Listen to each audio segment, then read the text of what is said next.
TV. Oh yeah, do I? Tubular. Live, baby. You caught me What's and good? Al so off guard in these fucking pictures. I know that's the point. Yeah, but he be taking pictures of the back of niggas' head and shit. Oh, baby, you be turned in your seat. No, that's good. That's good. He turned in my seat like he can't do this. I don't want to get crazy. Because it's easier for him to turn his head than it is for him to turn his You hand. guys, okay.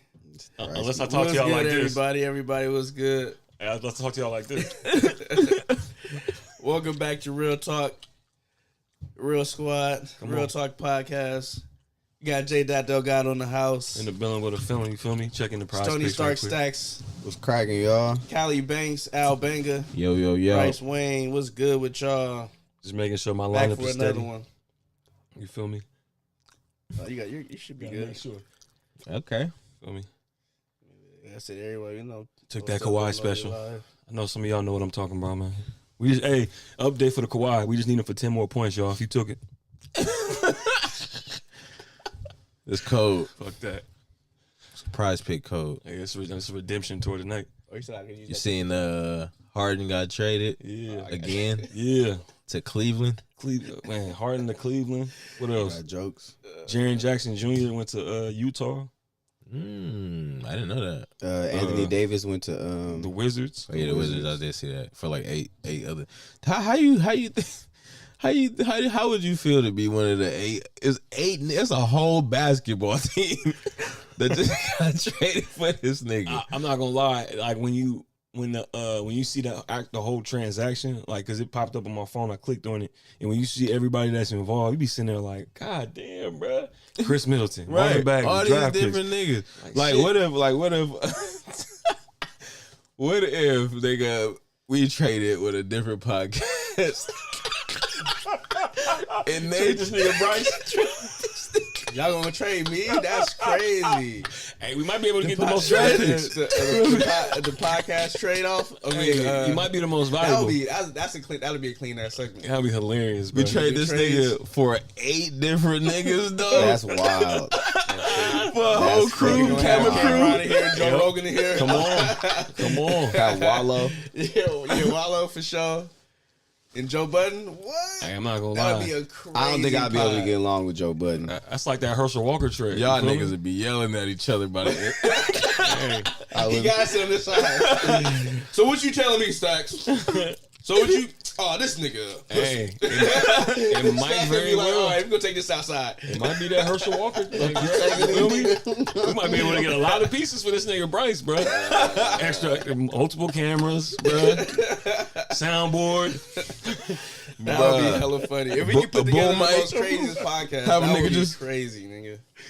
That shit would do so much numbers. Even if they announced that these 4 people, like, you don't even like, they don't gotta know Al. Al has put together the ultimate podcast. Like, Al's podcast, just like Ripley's Believe It or Not. Nobody know who Ripley is. They know, they know everybody on that motherfucker though. I can't tell. Nigga, Ripley could be walking down the street. would never I know. would never know who this nigga was. That's Nigga, wild. I Al never got thought Joe about Rogan, that. Joe Budden, fucking, like I said, camera. I don't know if I should believe it That or not. nigga, what's bro? Man, Wallow, that's crazy. Nori. Norio or Wallow. Wallow. I pick Wallow, yeah. Yeah, I that'd pick be. Wallow. I'm taking that. Wallow. The personalities is gonna go crazy, bro. Yeah. What? Get, The Joe Rogan host? get That's Rory. over. Get Rory back with Joe Budden. That'd be fucking wild. Oh, he was on that show. Mhm. Huh? Okay. What up, Sandy? Sandy in the Oh, building. look at Sandy. Look at what she said. As long as y'all don't trade for Roy.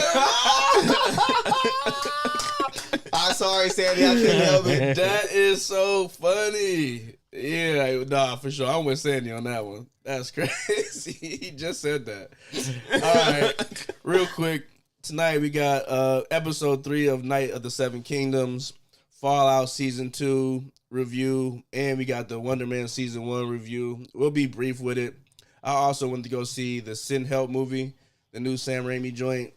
I'll do a quick review of that, and we got some other shit to talk about too. I know they dropped the Grammys, and let me see. I think Stacks mentioned something else. No Super Bowl this weekend.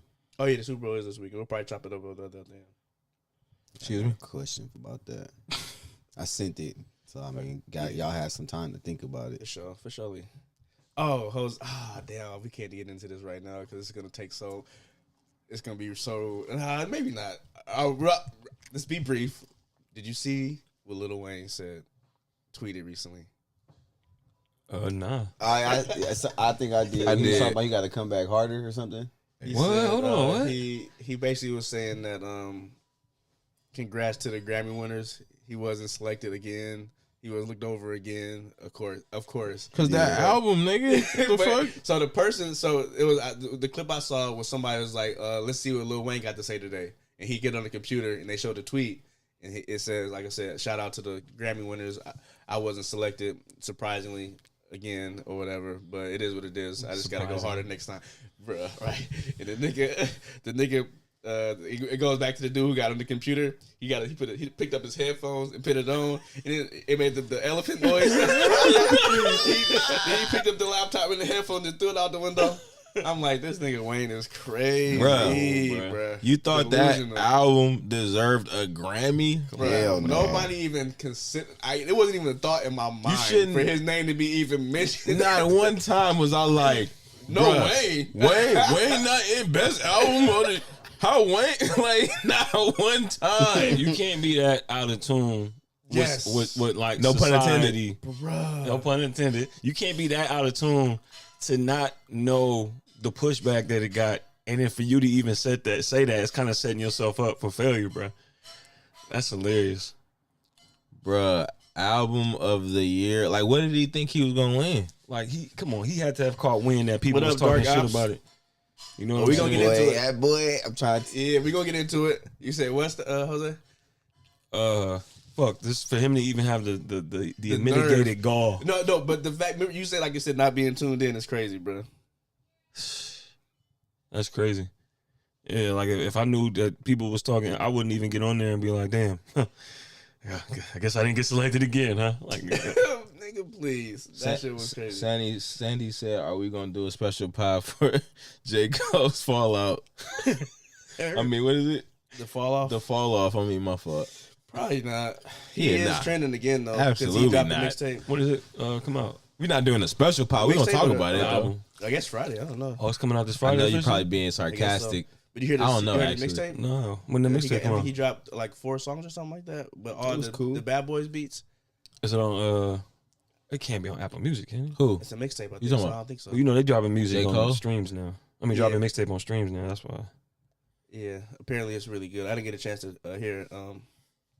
He said Lionel was Epstein. Brett cutting up. Well, shit. That's I mean, another big thing though. Like they found all the other Epstein lists came out. Jay-Z, they said Jay-Z. Yeah, they Pusha catting T? off on that. I think they catting off too. That's I said catty. Pusha T. I think they do. catting up too. They said Yeah. at 93. How old was Jay-Z and Pusha T at 93, Bruh, nigga? that's Them catty. niggas was teenagers, right? Nah, I them think niggas that's old, bro. absolutely No, catty. them niggas was old because I Them think niggas old right now. that one song, that funk, that sweet, that nasty, that good. I was in elementary school when that shit came up. If I'm not mistaken. I was still in Yeah. elementary Sandy school said she when was that being came out. sarcastic about that. Yeah, I bet. All right, well, shit. Let us get into this Night of the Seven Kingdoms since me, Stacks, and Al was able to check it out. Episode 3, probably the most. I guess I could say it's the most viral one so far. I mean, each episode to me has been fire. That But this boy one- egg This turned shit- up. yeah, no, that shit was. This episode pretty much. It's only 3 episodes, right? Only 3. All right, cool. Only Because 3. I don't make sure. They upstairs cutting up. God damn. It's like they throwing lead pipes at the. They got all this kitchen shit up there now, so it's annoying. That's But hilarious. yeah, man. So episode 3, you still following Egg and Dunk as he's trying to maneuver his way through this tournament, and Egg is continually having to finesse and tell this nigga like he's so, like I said, he's so much in the know. He is like Dunk is like, yeah, we gotta get ready to go. Well, I'm moving too fast. The episode starts off with Egg going to train with the horses and how to pretty much be a squire. Yeah. And that's like it was kind of shot like a montage, but you know they gave it time. They let it breathe. It was trial and error. You know what I'm saying? I fuck with that. And that was dope because he gets back to camp and Dunk is like, he got that salty ass look on his face because he thought brother left him, took his sword and the horse. So he was already in the car that quits. The fact he was looking hurt, but he was like, nigga, I love that though because like that dynamic is crazy. And like I said, the rest of the beginning of the episode, I guess Dunk is trying to get ready to go into the tourney. And Egg is like, are you royalty or have like a huge name for yourself? He's like, what you mean? He was like, yeah, that's not how it worked. You gotta, this is like day 2. Like either you got a big name or you royalty. You can't enter. He was like, so I've been throwing up all morning. He was like, I don't know, beats me. So I thought that was hella funny. And then, like I said, it's continuing their little, like, chilling that day or whatever. Yeah. Like getting ready for the tourney. And actually, Dunk gets tried, lightweight, as far as his honor. Because the dude he had to sign up with for the tourney pretty much pulls him to the side. Is like, look, if you participate in this, like, fixed fight, you know what I'm saying, you going to win. But, it's not, this dude going to take the fall. You win because everybody know he good and everybody going to bet on him and bet against you. Right. So they'll make their money back because, he's the son of the I won't say the king, but the person, the ruler of that town, basically. Like Prince of Ashford or something? Yeah, exactly. He was like, let him take the fall or whatever. Everybody going to be on point. You get his armor, his horse, his sword, you be straight. He was like, yeah, I don't really, you can tell it's not, obviously it's not honorable. It's not sitting right with Dunk. You feel me? So I thought that was, like I said, that was fire. Like I said, it's adding to their characters. Yeah. And then you, like the crazy part of the episode is when they're back in town, Dunk gets invited to go have cider in a tent, and Egg is like, I'm going to go watch the play. Before you go to that, when they showed that joust match, that shit was hard. I thought that was Dunk's horse. What you mean? The white one he sold. Oh. And so I was sitting there tripping for a second. I was about to be like, oh no. Oh, okay. But then when they didn't speak on it, I'm like, all right, that's just another white horse. So Arya Targaryen, right before they go hang out at the tournament, Arya Targaryen, the prince, he had the joust, calls out one of these random nights. You thought he was gonna call out one of his cousin, but he passed on his cousin. Was shitting bricks. He was like, I'm gonna let you slide today. I'm gonna let you breathe, or whatever, basically, and challenge some other random night. And for some reason, decided to kill this nigga's horse, like out of nowhere. And people was like, the crowd started tripping, like, oh, that was out of pocket. You know what I'm saying? So I thought that was everybody but Duncan thinking that he did. It was accident because he's so naive. He like. There's no way a prince would be that dishonorable. Especially at night. Bro was like, what? It was like he definitely meant to do that. No, remember, even other bro he was talking to, remember in the tent, he was like, bro, what? Yeah, so that's what you say. Like, so he brought, so when Dunk goes to have cider with the random partner that he meet, and he pretty much like, yeah, my squire thinks that Arya did that on purpose. She was like, why is it hard to believe that he did that? And you pretty much get the breakdown of how everybody feels about the Targaryens. And I think Dunk kind of like not being in the know. Like he at night, but he don't know shit. You know what I'm saying? He don't know like politics and shit like that. So he's like, oh shit. So that's how people feel. I didn't know that. And in the middle of him having cider, like I said, Egg went to go watch the girl, the puppet show. Tanzel do the puppet show, and I guess she kills the dragon, and Arya is there. You're not supposed to be. Dragon's supposed to be unkillable, and he sees it, and I guess he started tripping out. Egg runs back into the other tent, tells Sir Dunk, like, hey, man, Aryan's attacking Tassel. You got to come help Tanzel. And he runs back in there, beast, real quick, hit this nigga with like a 3-piece. They about to slice her up, yeah, boy. I think he breaks her finger. He break her finger. Nah, he was about to cut her finger off. He broke it first. He broke her finger. He did her break bone it. popped out of her hand. And he definitely broke it. So as soon as he broke it, that's when Dunk popped in, hit him with a 3-piece, throw him off the stage, stand in front of Tanzel, and pretty much all like the guards for Arya grab on Dunk and like kind of subdue him or whatever. They were struggling. They was struggling. And he was like, boy. damn, bro, you done threw your life away for this girl. Was it worth it? He was like, you done loosened up one of my tooth too. So I guess we'll start off by knocking all yours out. And they made this nigga bite the stage. Like American History X. like the curb stump. The curb stump. About the curb stump. They put his teeth on the fucking on the stage, and right before they about to stump him out, Egg walks in and is like, "Stop," and calls the guards by name. He was like, right before he calls the guards by name, Duncan's like, "Hey, be quiet, for they fucking you up too." He was like, "They're not gonna do that because they have to answer to my dad." And that's when like the big reveal is like, "Oh, it's Aegon Targaryen." That's one of the boys that was missing, and so that's like how the episode kind of end. You see his brother, you know what I'm saying? Like, "Hey, what happened to your hair?" He's like, "I cut it because I didn't want to look like you," talking to Arryn, the one that was about to stump Dunk face in or whatever. So they let him go. So like I said, that's kind of like the cliffhanger of the episode.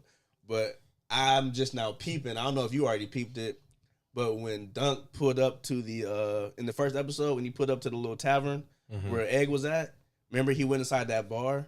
Yeah, bro. The other dude was drunk. He was drunk. Yeah, that's the other brother. And the little girl came down the stairs. That's the girl that was in the castle. Oh, sorry. Yeah, remember she came downstairs. Oh yeah. She was sitting on the stairs, and then she ran back up the stairs. Yeah. That was the same little girl. Oh, that's crazy. All right, well, but that's the other brother that's supposed to be drinking. Yeah, so he was drunk, and then so he thought that the kid was the stable boy. Yeah, exactly. And it really was. It was. She was like, "Oh yeah, I'm surprised he was out there." Obviously, that was saying like the nigga don't never really be there. Yeah. She was like, "Did the stable boy help you?" He was like, "My son." Yeah, and obviously it wasn't her son. Yeah. It was just it was Egg. It was Egg. Yeah. But her son was doing what she thought he was like what he was doing. Okay. Well, yeah, I had peeped that shoot. For lore heads. For Lord of the Rings, for Game of Thrones, the actual show, Maester Aemon, that's the brother that's at the Citadel right now. Mm-hmm. So, but Egg is the youngest. Mm-hmm. So it's the drunk brother that we saw, Arryn, Aemon, and then Egg. That's the four brothers, and the two missing is the drunk one and Egg, or whatever. So like this, like for anybody trying to figure out who was who, but I liked it for sure. I like the third episode. It was a good story. It's basically showing how this nigga Egg don't fuck with his family at all. Mm-hmm. Like he's basically trying to create his own way, his own path. Yeah, his own path basically, and through Duncan, he's also seeing shit that he never seen, and also he's actually. Very like he's way more humble and like he has more morals in his family clearly.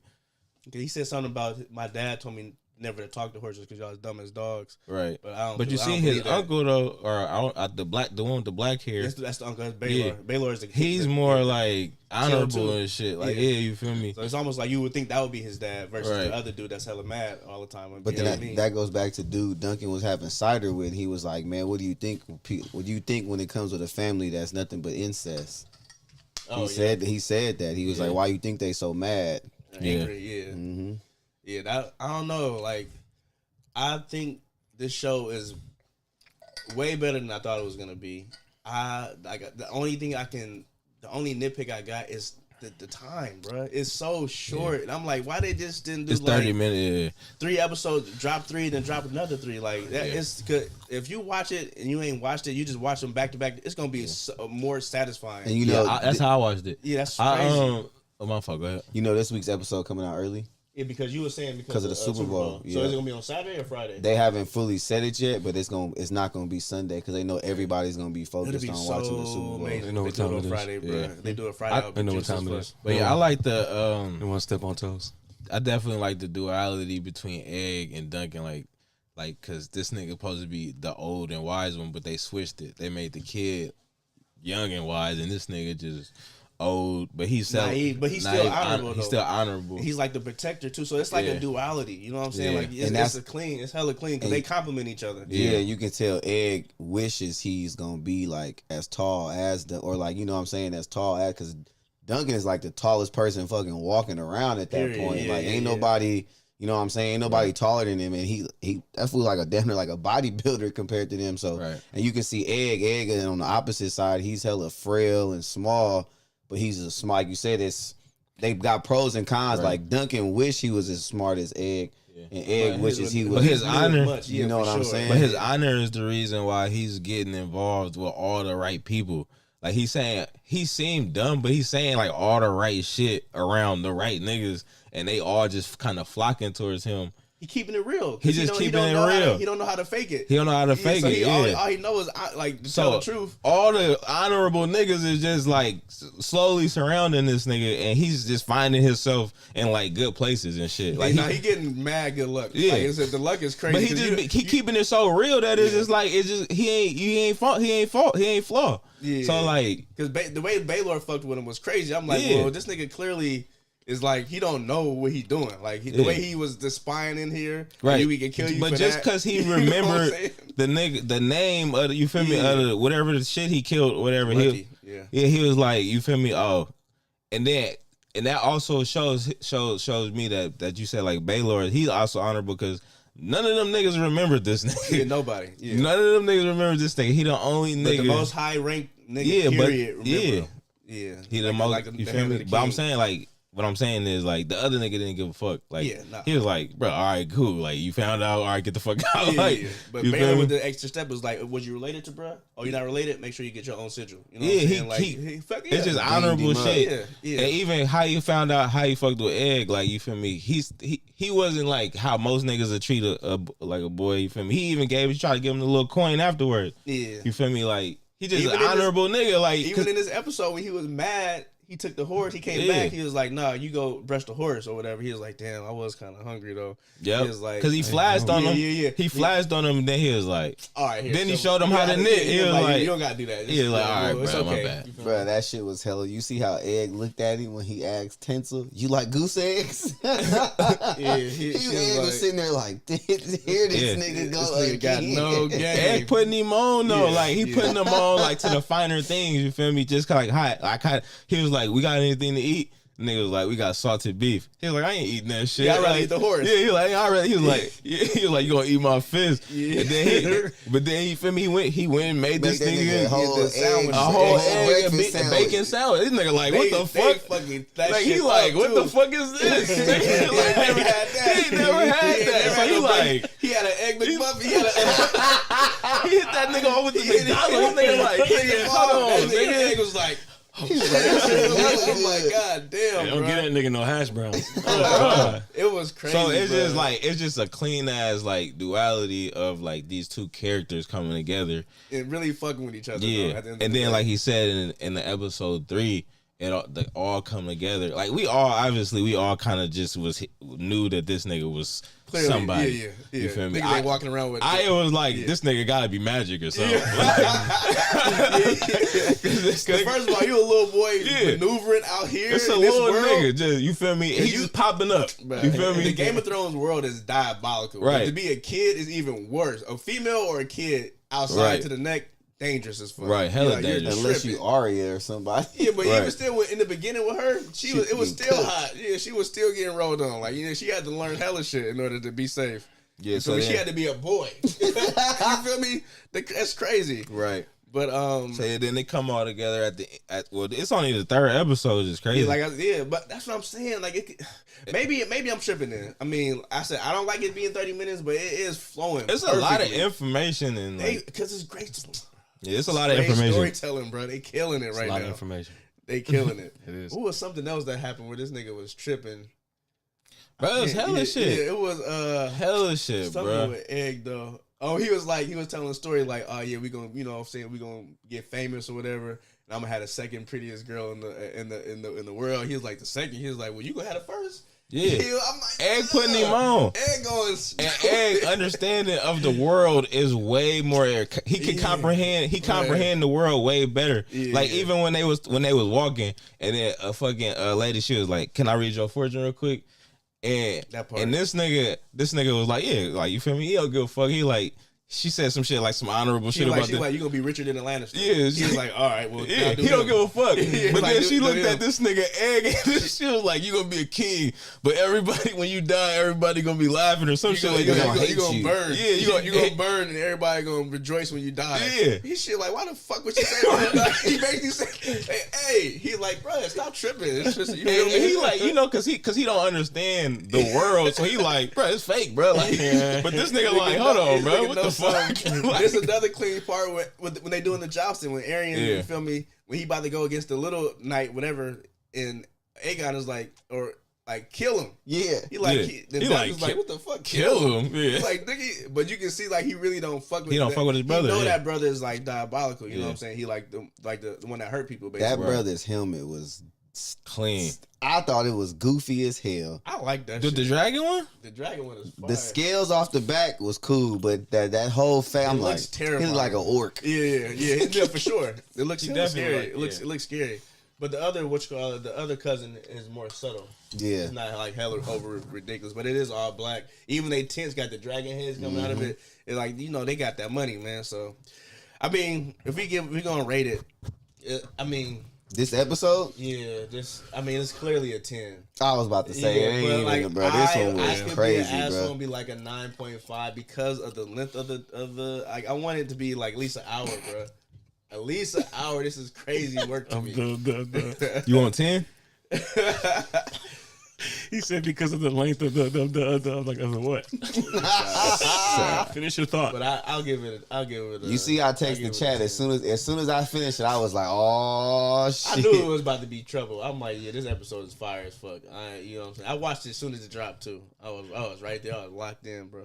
I didn't think it was gonna be that good though. No, it was fire for sure. Like, for sure. Like, I just like the whole duality between the two. Like we keep saying, like, Yeah, no, they complement each other. They- Like yeah. they really fuck with each other too. You know what Yeah. I'm saying? Like they'll have they'll batter back and it forth. was like it was like in ATL when Nunu told when Ti found out Nunu was rich for real. It's just like that, except they executed it better. Cause I don't know why Ti was tripping. I can see why Duncan gonna be tripping. Like, you feel me? You know what's I funny? still don't think he might not understand the situation. Like It's hella Oh, funny yeah. you he said might that. because he's so naive. He I might- watched that movie like 2 months ago, and I did think to myself, like, what was the big deal? Like, what's the big deal? She Like, had this money. is better. Yeah, Like, she rich. it's Like, better. yeah, and the same thing in this. Like, you feel me? All right, you didn't get your teeth stumped in because of this thing. Like, I think at the end, remember he wanted like he aspired to be a Kingsguard. You know what I'm saying? Right. That's dope. He's like maybe somebody like me, but now this is your way in. You know what I'm Right. saying? Right here. He didn't have a way in because Yeah. bro thought, because like you said last week about the crabbing nigga, like, He thought he was a regular. he thought he was like, but he's just a crabber. He was like, nigga, what, nigga? They own Nigga, the crabbing, them all the niggas, crabbing in Westeros. them niggas are crab. Nigga, like, them That's they niggas, shit. nigga, that nigga That's ain't crazy. a regular you crab think nigga. Egg Dad gonna think Duncan has something to do with it? That's what I was thinking. Something to do with what? Them disappearing. Oh, Because I'm pretty sure. no, because remember at I think it was at the second episode when he was Yeah, it was second episode. when he met Baylor and all them, and he told Egg's dad, like, I hope they don't find your sons dead. Yeah. Remember, he looked at him like, that was a weird thing. Like I said, he don't know. That was a crazy. he thing to looked say. at bro like, hold on, what the Yeah. fuck you mean It by don't that? come Like, out you know what dead, I mean? yeah. Like, Right. so I have a feeling that they gonna think Duncan has something to do with They Egg can running play off it or that way, whatever. but like I said, I don't know. Like I said, I'm not gonna say it's not. But like I said, I think Egg is well spoken enough to be like, nigga, this is my night. I squire for him, and I ran off of my brother. That's another thing I was thinking. Like, they gonna let this nigga squire for him still? I don't know. Probably not. Probably not. Yeah, but like I said, this is technically supposed to be Sir Duncan's story.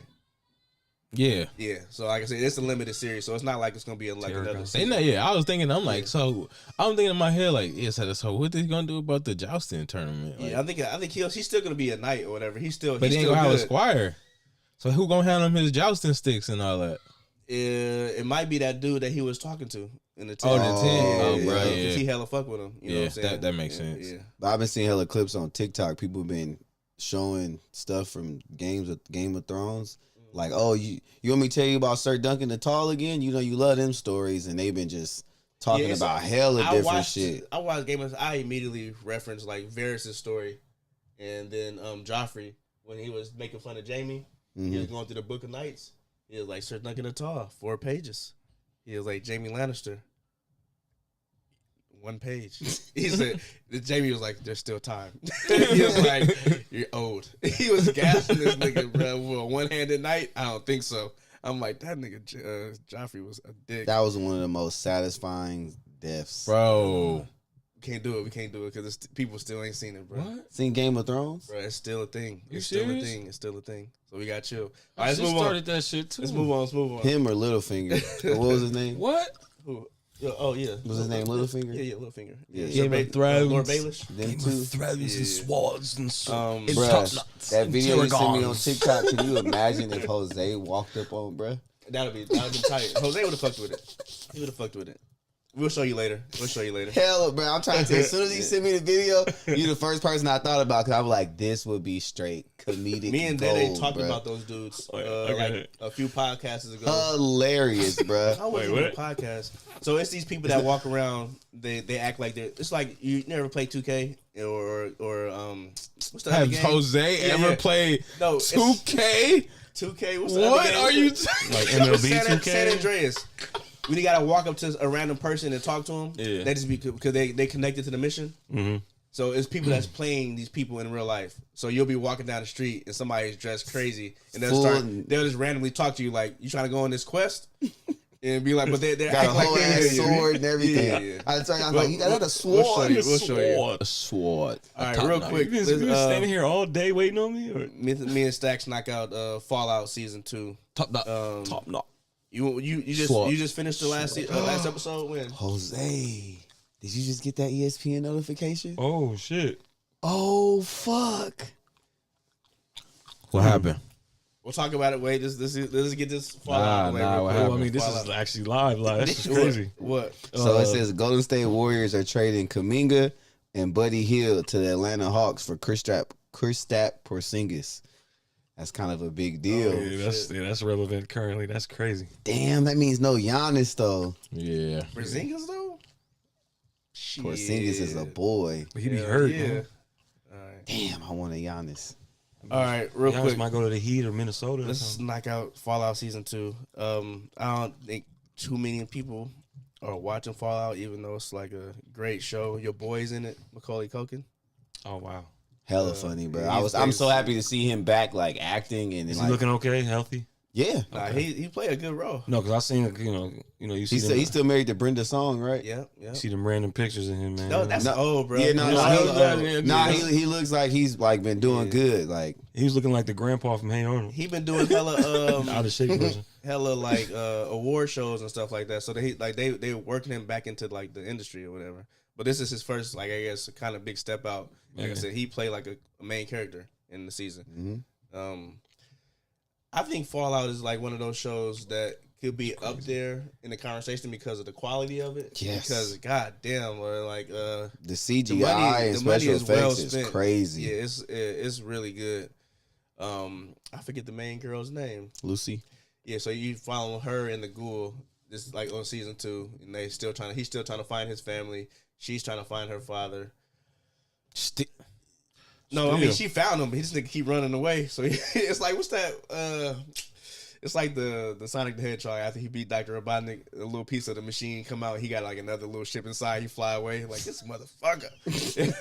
So it's literally that. But they conclude that story though. So the Dag story gets concluded here. It's pretty satisfying. It was a lot of twists to that. Yeah, it was. It was.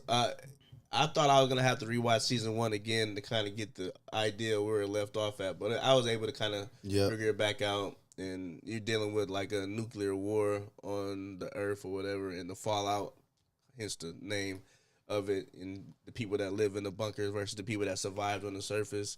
You're finding out more about the ghoul and his family dynamic and what his wife really had to do with it. Was she really a bad guy? Was she really evil? Turns out she had a hand in it, but at the end of the day, she really wasn't trying to have them push that doomsday button or whatever. And so she kind of helped him try to finesse the situation and try to save everybody with what's the thing? Was it not nuclear power, or it was not nuclear? It was, cold fusion. Cold fusion, yeah. So they pretty much mastered it, and that's like the next big thing. Everybody wanted it, but apparently he got finessed into giving it to the president, and that's what set everything off. So it's almost like I'm a not give it to the bad guys, and I'm gonna give it to the president, not knowing that the president is the bad guy. You know what I'm saying? Like, I thought I was doing the right thing, and that's how everything sets off or whatever. But it was crazy how her Lucy's dad was like, you thought the people in the vault were the experiment. No, the people up here Yeah, with a real scream. that's I was like, fucked oh, up, bro. That's fucked up. And you peep who her mom is, bro? What the fuck? because they've never really talked or showed that was her mom. Trippy. I'm like, wait, what the? Hold on, bro. And I fuck with her.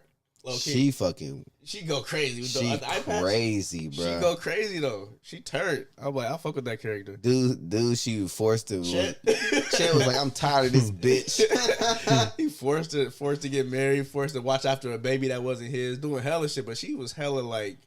She was turned up. Her backstory is crazy too. Yeah, you know what shit kind of made me like a little like, what the fuck? This kind of like, maybe this was just bad writing. Why was the ghoul so scared of the death claws? He only had one encounter with him. Yeah. But then my whole thing is when they was back at Vegas and he had that electricity gun, it was clearly doing damage to him. Why he wasn't shooting him in the head? Why he just shooting him on the arm or the leg? Clearly, it was affecting him. Yeah, it was. That was a good gun. It could be like I said, they was definitely hard to kill. It was a lot of them. So I forgot. I thought it was like only 3. It was like fucking 10 of them niggas in there. Hell of them. So if anything, he was like, "This is not my mission. I got you the suit, so you can pretty much do this yourself. I'm going inside like for my family." And so like I said, he could have been traumatized from the first time he seen them things too. He just got lucky and survived that. When bro arm fell off, that shit was so funny. The other ghoul, the one that's trying to connect with him. Yeah. His voice is hella funny. He familiar. I don't know where I know him from, but he hella familiar. He's been funny in as some shit. Yeah, for sure. I like it though. Like I said, it's almost not super complicated, but it's a lot of like twists and turns in there, and it ends well. Hungry? What's up? Huh? I thought I heard this nigga stomach rumbling. I'm like, shit. What you rate this season? This season, I give it I'm between 7 and 8. Yeah, I was gonna say that. I was gonna say 7. Yeah, real dope show. I'm still on season 1. I absolutely recommend it though, because the quality behind it is fire. You know, my coworker, because the Cheeto, he be like, man, what you watching? Because I'll be at work on lunch, be locked. I put my headphones, be locked. He's like, what you watching? I was like, and he was there when I got done watching episode 3 at night. I was like, bro, he's like, don't tell me. I'm on episode 2. He's like, I gotta watch it before I watch the pod because I know y'all gonna talk about it. But then he was like, are you watching anything else? Talking about Fallout. He already done caught all the way up season 2. He was like, bro, this shit go crazy. Yeah, that's all. It's 2 shows that I watched that everybody watched that I haven't watched, which is Fallout and The Last of Us. Fallout, I'm fucking with it. The Last of Us, Bryce got me on The Last of Us. Bro. I'm like, it's alright. You started? Did you finish season 1? No, I'm on like 5 right now. Episode 5 of season 1? Yeah. Boy. You got hella shit to see, boy. It's lit. Turned up. I'm like, it's all right. I will talk about it later. You better buckle up. I almost stopped watching it when that little fiasco happened with Paige. I was almost done with it. I was like, this show can't go on. Yeah. Oh, okay. I was like, it's this. I'm like, know what's crazy? It's stuck to the game. It happens in the game because I remember when the game came out, and I'm like, I didn't know nothing about it. And people was tripping, bro. I'm like, why everybody keep talking about this damn game? I'm like, is it that serious? And when you find out, I'm like, oh yes, it's serious. It's pretty fucking serious. All right. The movie that Jose was supposed to go see, we talked about it for weeks leading up to it. Well. Rachel McAdams, Dylan O'Brien, Sam Raimi, a horror thriller, dark comedy, apparently. At that. I might have the earmuffs. Oh my gosh. This movie was so fun.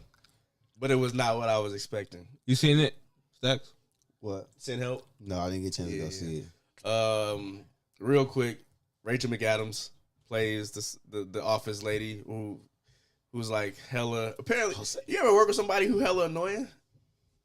Hell yeah. But they have good intentions. Yeah, fuck, bro. But they have good intentions, right? Yes. Don't get me started, Bruh, she plays that. So you would think from the trailer, she's just getting did dirty, but she is annoying.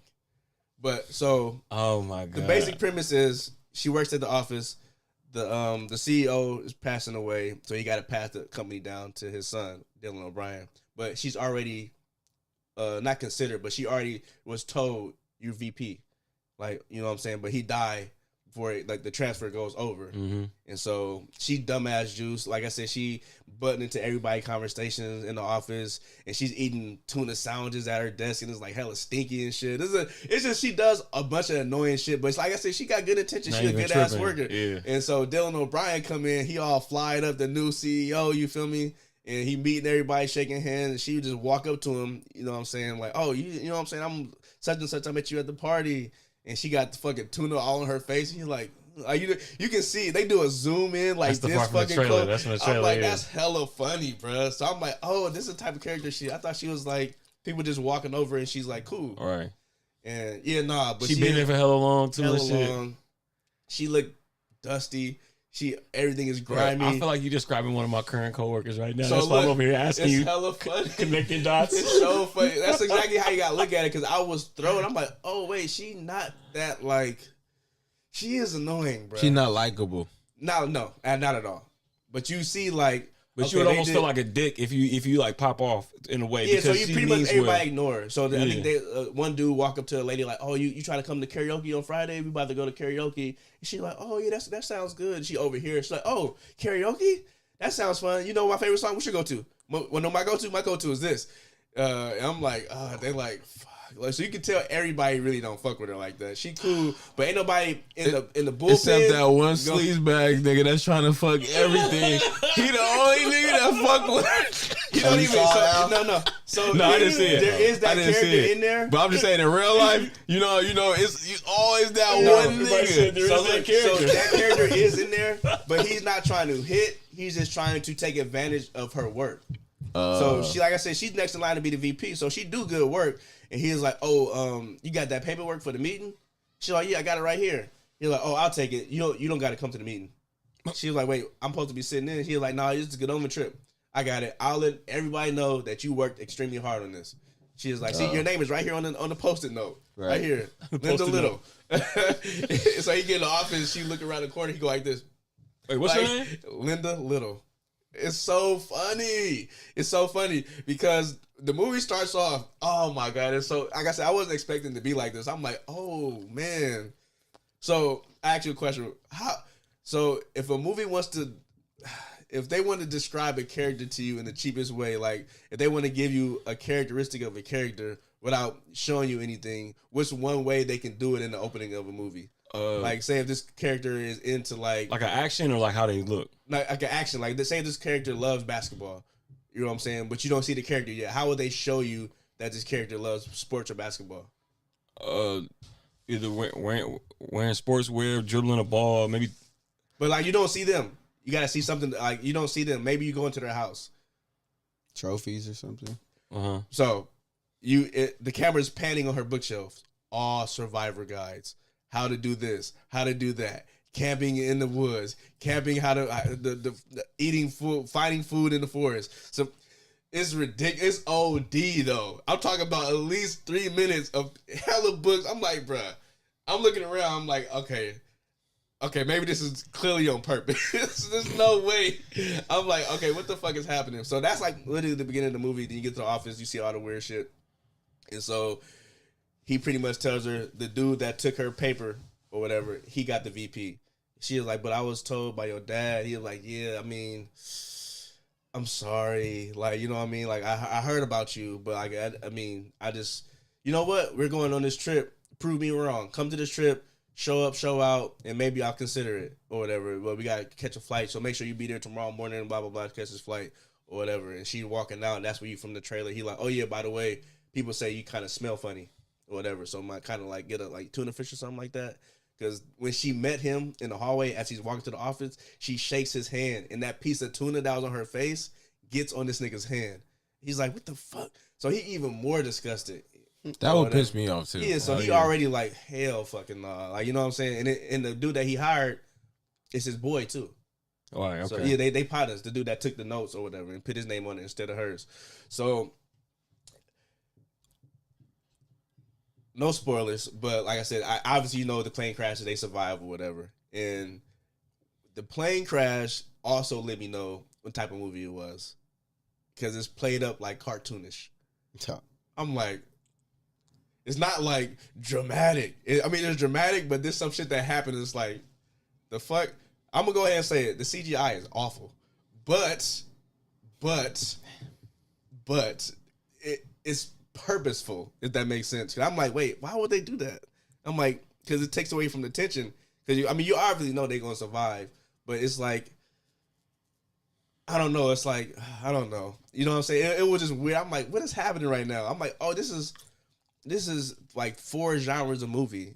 It's a thriller, a horror, a comedy, or a dark comedy, and low key, very very low key romance. It's very very. It's so fucking funny, bro. But it's crazy. Sam Raimi do something clean where Rachel McAdams looks awful in the office. She looks disgusting. But mind you, her whole thing in outside the office is she watches Survivor. She loves that show. She even tried to get on the show. She loved it so much. That's all she talk about is Survivor. And so when they crash land, she obviously start thriving, right? Because she know what to do.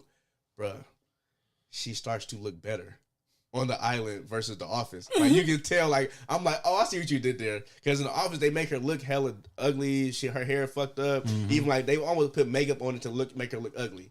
But when she's on the island, she's bad. She's Rachel McAdams. Yeah. I'm like, oh, what the fuck? That's hella funny. You know, because she's doing extremely well, bro. But like I said, the movie, it actually teeters the line like, yeah, she's an asshole, but do you really fuck with Dylan O'Brien now? Or do you still fuck with, like, you know what I'm saying? It's like, okay, wait, this shit is getting kind of crazy. Like, do you want this nigga to, like, you know what I'm saying? So it got you jumping on both sides. So you're not really, it's not a particular side that you're sticking with.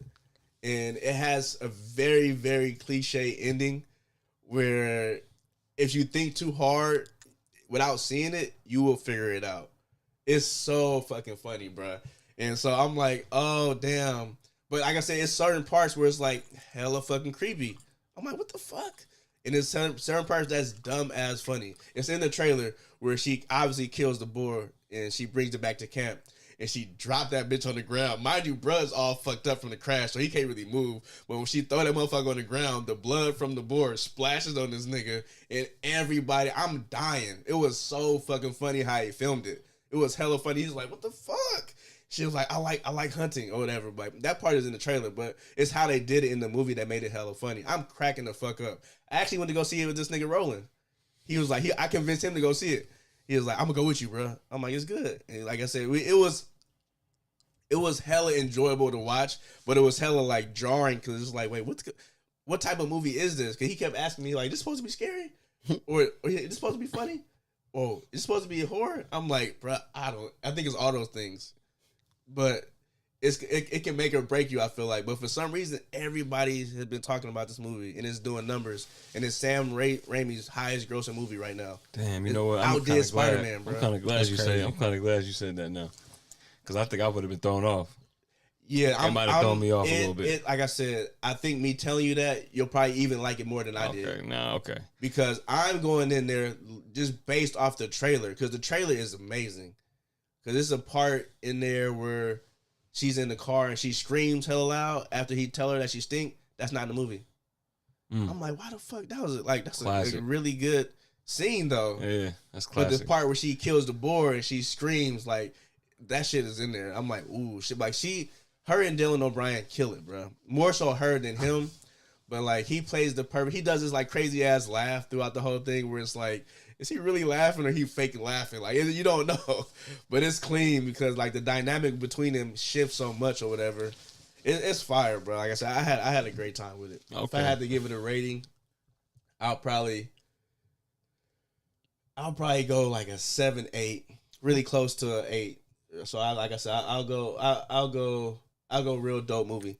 But like I said, it was fun, bro. It was fun as fuck. This is definitely an experience. You got to go with somebody. Like, you can't go to the neck. It got to be a group of people. You know what I'm saying? It's gonna be a great time, because that shit is crazy, bro. It was crazy, and the ending was hella fun. I loved it. And they were the only 2 survivors? Yes. Oh, okay. Remember, like I said, it was the people in the office that also got to go, but that like their deaths wasn't like super. It wasn't I guess it was somewhat satisfying, but it was overshadowed by the crazy of the CGI. Like, oh, I'm glad this person died, but that looked ridiculous. I'm talking about ridiculous. I'm saying I almost would rather them not show it, but like I said, it'll be a different movie if they did that. Yeah. It's on purpose, even with the boar, because I think the boar in the trailer looks better than the boar in the movie. I'm not gonna lie. It's funny. I was gonna ask you that. I thought the boar in the trailer looked CGI-ish, and from like my memory of it, that's why I was wondering. I meant to ask you if that came off cartoonish too. Yes, 100%. I remember seeing something that looked cartoonish in there too. Oh my god! I'm talking about the most obvious CGI, but it has to be on purpose. It's like this nigga's like, this is how I make my movies. This is the program I use for CGI. I don't care that it is. I'm using 2007. These niggas got 2026. I'm like, you can update you can update your software. No. This is what I use, and it's only brief. It's not a huge part of the movie. It's a quick part of the movie, so I want to do it my way. But like I said, remember the good old days when CGI used to suck? Let's go back to that. Let's go back to that. But clearly, that's my style. Niggas is not going there for the CGI. They're going there for the dynamic between Rachel McAdams and Dylan, or whatever. He plays Bradley and she's Linda, Linda Little, and it's bro. She way too saucy at Surviving. It gets comical to a point. Like she is. I can already imagine. I'm like, nah, on some Ben Stiller shit. I can just imagine. I don't know why. Hell no. It's like me and Roland was dying. Nigga. It's like for real. That's what she made. It's like Evil Dead. Yeah, exactly. Yeah, like I said, but it's not. It's a little bit more subtle. Sam Raimi made that Evil Dead. Spider-Man, Evil Dead, the first Spider-Man 2. With the nigga with the chainsaw hand. Mm-hmm. Like, how like just it's like 2 and 3. It's like dark comedy, but it's also like how you said, like a drama, and it's like a love story, a little bit of horror in there too. A little bit of horror element. So that's the Sam Raimi style. When he does everybody. It's good though. When he's doing humor, it's funny. When he's doing thriller, it's thrilling. If he does like horror, it's horrifying. You know what I'm saying? He's great at it. It's just that when he's like this part, like this, I was like, oh, you mix these two. Like you usually don't mix that with this. I mean, even if you look at Spider-Man, bro, like the first one, there are horror elements. Bro, that's the best one. Yeah, when the Green Goblin was rolling on shit, I'm like, this nigga is dangerous. I'm like, this nigga's hella scary. He blew open Aunt May's fucking whole room with that. All because she smacked his hand. As soon as she smacked that nigga hand, that nigga was like, shit. All right, bitch. That nigga start sharpening the knife. Hold on. I'm about to kill this bitch. Don't tell Harry. He didn't even know he was Spider-Man yet. That nigga was, don't tell Harry.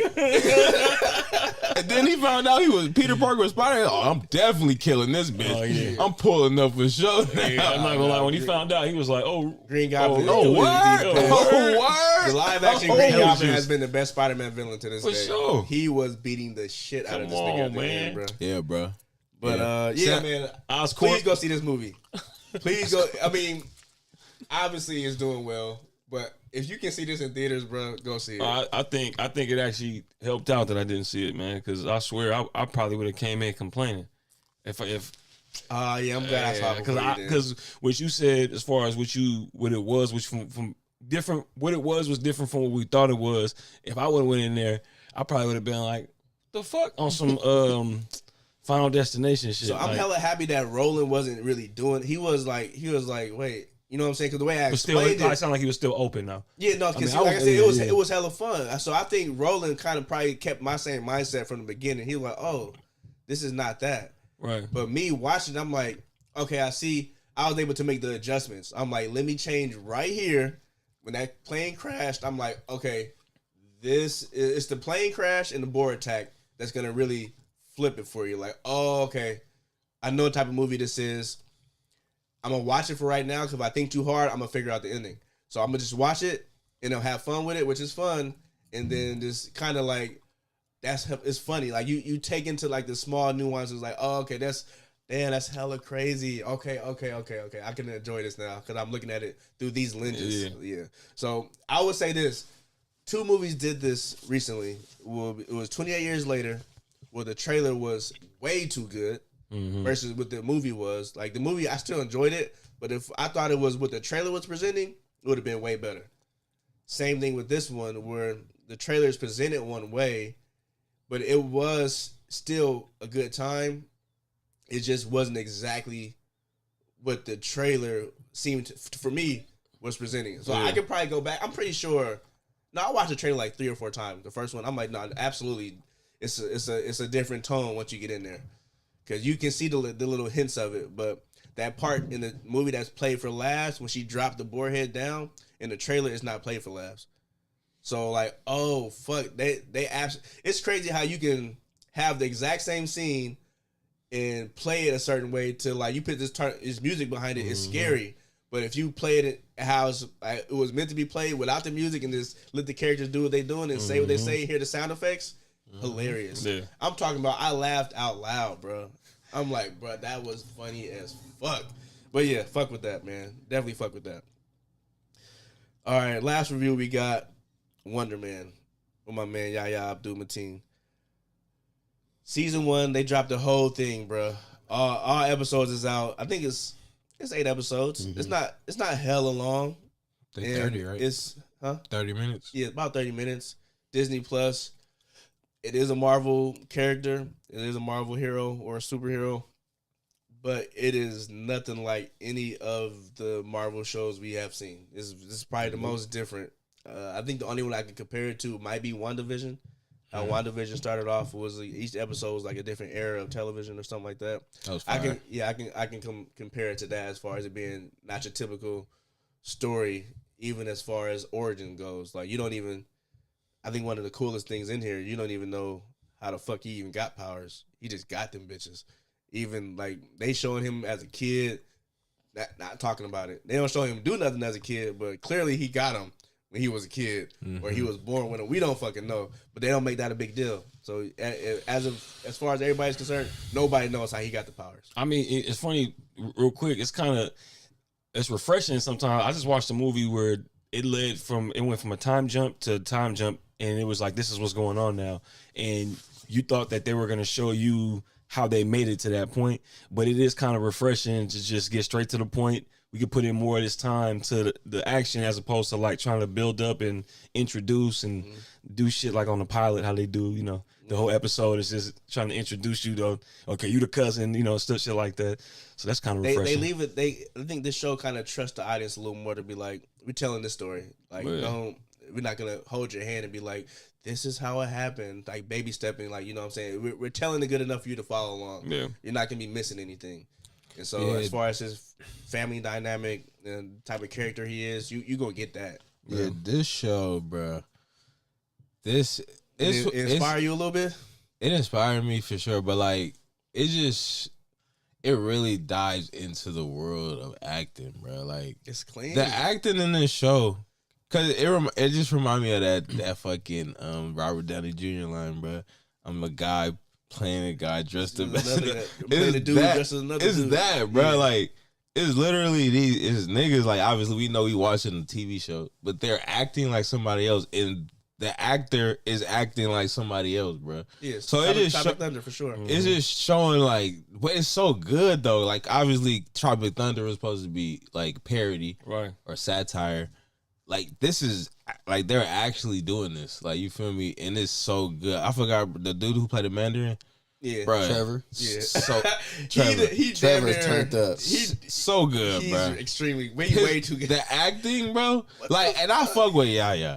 But you get Trevor, just like God. the scale, like the scale, bro. Like this nigga is like up here, bro. When he brought back that Mandarin voice, bro. I'm like this nigga. I'm like this nigga. I'm like blood is clean. And he just break off. It's like you ever been around just a nigga, a bunch of niggas that rap and they just start rapping.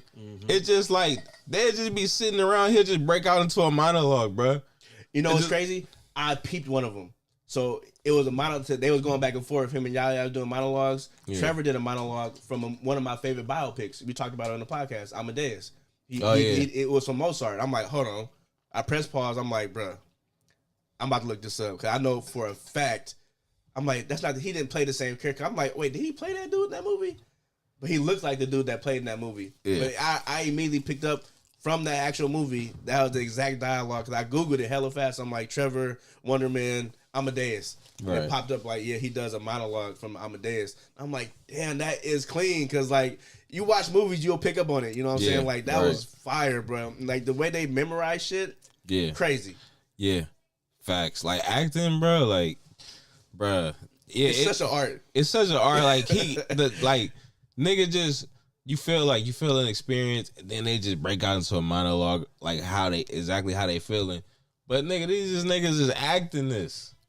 Like, it blows my mind sometimes. Yeah, they was like, almost having a conversation through monologue. Yeah, bro. That's wild, bro. That's crazy. Yeah. Like, you feel and they me? matching each other's energy. Like, and that's wild, bro. Like, that's the level of acting. It's showing you, like, the level, like, because they had the whole conversation with him and his brother, with Yaya character and his brother, about how he should want to get a real job. And even when they was talking to bruh, who played Cypher, like, that's the whole thing about whether acting is a job or whether it's a lifestyle. Passion. Or it's a passion, yeah. And, like, you could tell Yaya teetering, like, it's like fucking, the Mandarin character is, like, solid stone in, like, I'm an actor.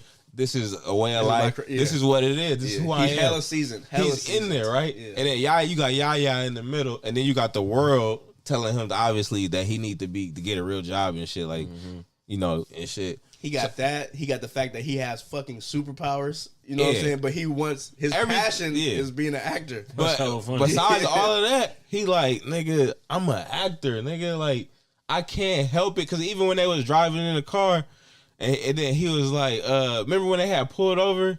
Because he said something, and he was like, because in the script it was like he want Barnabas to kill, to kill, and then he to pretty much turn, like, to turn on him, because he was like, bro, I ain't trying to hear that shit, right? And then when he told him that nigga was like, he pulled over like, nigga, what, nigga? That's his best friend, nigga. Because so it just show you like how deep niggas, like how deep this acting shit really is for certain niggas. They really embody it. It's like, it's just a good show, bro. I fuck with that whole side of Hollywood. All that weird shit. Fuck with it, man. But the acting, like the art side of it, like if you fuck with the art side of Hollywood, it's fire, bro. That shit was fire. They did Doorman crazy. His whole episode was fire. Doorman was cold, bro. The whole episode was fire. It's in the middle of the season. It's a whole episode dedicated to another person. Doorman. The reason why Yaya is so trying to keep his powers under wrap, because when he go to that first audition for Wonderman, dude was like, oh, I ain't got no more of the Doorman clause. The Doorman clause papers, but you ain't got superpowers, right? He's like, no. But there's a reason, because something happens in Hollywood, like the first person that becomes an actor with powers, some shit happens on set. And so they was like, because of the insurance that they have to have on set for a superhero or somebody with powers, being on there is crazy ridiculous, so they don't want super powered people to be actors and shit. That episode, he's like he knows if it gets out, it's bad. He'll never be able to act again. That was probably one of the greatest filler episodes I've ever seen, bro. And it was just a little small mention everything before. They just randomly mentioned Doorman. You know, it explained it explained why this nigga so afraid to have powers. It explains why the FBI is on his back so bad. It explains the Doorman clause. It explains every single thing, bro. So in that particular episode, it is based around the Doorman thing, but is that relevant to Bruh? Yes, it is. So remember, it's the whole reason why he's scared. So he's still in that episode, and he has something to do with the actual dude Doorman. No. So that's what I'm asking. Yeah. So Doorman would say the Doorman person existed 10 years ago. Right. So the episode is shot in black and white, so you can tell like it has nothing to do with the main storyline. And Bruh not in it though, right? Because it's 10 years ago. Right, it happened hella long ago. So it's like, okay, this is why when he went to go do the interview, that dude, the dude said he don't have any more of these papers. It's because of this situation. It just plays out this dude's situation. This dude named Doorman. You know, his name was literally Doorman. And it plays out like, okay, this is why superheroes aren't allowed to be in film, because the situation that happened with Doorman, hence the Doorman clause. Also, But it explains. It was shot hella good, But though. it also explains that because of Doorman, they created this jail, and so the jail they housing all the superpowered niggas. You feel me? That guess that they feel like can't control their powers or whatever. But the jail is only at half capacity, so now the FBI sending niggas out to just find niggas basically who got powers, so they could stick them in the jail. You feel me? So that's why the like FBI extreme powers, like you gotta have like really because so that's really why the powerful. FBI even so it explained like all of the different shit. they spent hella money on this fucking jail, and it's 'Cause like it's he like said, for it's at half superpower niggas. capacity. So now they're to the point where like, man, we didn't So spend now all they this starting money. to fire niggas. Yeah, we didn't spend all this money. He like, some of you niggas gotta go. You feel me? So now the nigga who after Wonderman, like, nigga, I gotta. So he figured out a plan to get the old man. He just ambushed this nigga at the airport, like, nigga, hey, nigga, you gonna do it? You gonna get down and lay down, man? Ambushed the Trevor dude, like the good actor. He was like, because remember Trevor, you might not know, but in Iron Man 3, the actor Trevor, he played a character called the Mandarin for a terrorist group, but he didn't know that they were real terrorists or whatever. And so he's over here pretending to be a terrorist, where they're really presenting this shit to the world, and the shit that he talking about, these terrorists is really They blowing really shit doing up. it. You know what I'm saying? So he don't really know. So the He police just an come, actor. he gotta get arrested. He's like, And he's like so I'm- high and you drunk feel all me? the time. He just acting. Like, I'm an actor. I'm not really the Mandarin. He was like, "No, it's bad. Like, it's clearly bad." You know what I'm saying? Because the niggas you work for were actual terrorists. So it's like, And plus, he got out early. He didn't finish his time, so that was the other thing. He like, nigga, you about to go finish your time, or you I gonna think help it was us? because of the snap. Oh, Yeah, so like, I mean, like, what you mean he got out early? Like, they didn't Yeah. release him. He just was something happened where they didn't really necessarily say it was the Yeah. snap, but it was clearly when Thanos something snapped. happened. Yeah, where he got out early, so they ambushed this nigga at the airport. Like, nigga, either you, and this all happened simultaneously. Like, you don't really see it, but then that, you feel me? They do like a little quick flashback. do like quick flashback and see what happened. But it was all in that Doorman episode. Is what I'm saying. Is like you figure like it just lay everything down, bro. But the rest of the show is just pure, just. It's just wordplay going It's back just and forth going between crazy, two people. bro. That trying If to you be like actors. acting, like this is a show for you for sure. Fuck, man. If you like film, because like I Yeah. said, the fact that they can talk to each other and explain film theory Yeah. and just go back and forth, But then they still and they don't make the superhero thing the main, but it still has a presence. Like, it's because every time that shit get brought up, it's kind of scary. Like, oh shit, because you don't want this shit to come up, but you don't want this nigga to get too flustered because you know it's gonna happen. Right. You know what I'm saying? And it's a whole scene where, bruh, Lightweight got to turn up because these niggas come looking for Trevor, and they like, you took hella drugs from us, you never paid us back when you was turning up or whatever, you was going your little Mandarin thing behind all these drugs. And bruh's like, okay, I need Trevor, so I'm going to quickly use my powers and beat the shit out of these niggas. And randomly, there's a kid watching it happen, but he got a GoPro on top of his helmet. Right. So it's a whole montage of them chasing this kid down or whatever. Like that leads to a whole nother storyline, but it's really quick and subtle. You know what I'm saying? So I'm like, okay. But you get real nervous when he gets nervous, because when he gets nervous or angry, his powers wild out. Yeah. So like, you don't, when you get to a show about powers and you don't want the powers to show, it's crazy. Yeah. 'Cause that's clearly good writing. Like you want him to be cool. Like, you know, I want him to Getting be invested. Yeah. Yeah, so the whole shit is basically about, like I said, this nigga Trevor get ambushed at the airport. He like, at first he like, yeah, I hope whatever. Fuck, like, I'm not trying to go back to jail. Yeah. You feel me? We gotta then- pretty much set Simon up. Simon is Yaya Dude's character, and he's Right. like, we gotta pretty much set him up, Right. So we can get we him gotta inside get the jail. we gotta get something. Play a double agent, basically. We gotta for it. get some evidence that this nigga, because Simon is also kind of, he not super good at hiding his powers, but he ain't just out here wilding out. But there's signs if you looked at Shit it. too you much, feel me? I guess too much shit happened around him. Yeah. like So- they have an idea that this nigga got. So superpowers. they like own him. You feel me? And then so basically but he's a true actor, bro. Like he's so in it, and he's like, they like kindred spirits. Like, you feel me? So going forward, he at first he like, yeah, I'll do it, like, right. But then you getting to know this nigga and shit, You like, oh, this nigga's he a real one. Like, you feel me? Cause it's like when you meet a nigga and you start talking about O-line shit. You like, nigga, you talking about O-line. Like, you feel me? But Like, actually really he really appreciate it. And y'all have a conversation, and before you know, y'all been talking for hours and shit. It's one of them. You feel me? Like, oh, this nigga's a real one. Like, he really fuck with acting. Actually, he really good too though. If he really stopped tripping hella hard, he's actually really good. So they grow this crazy little bond.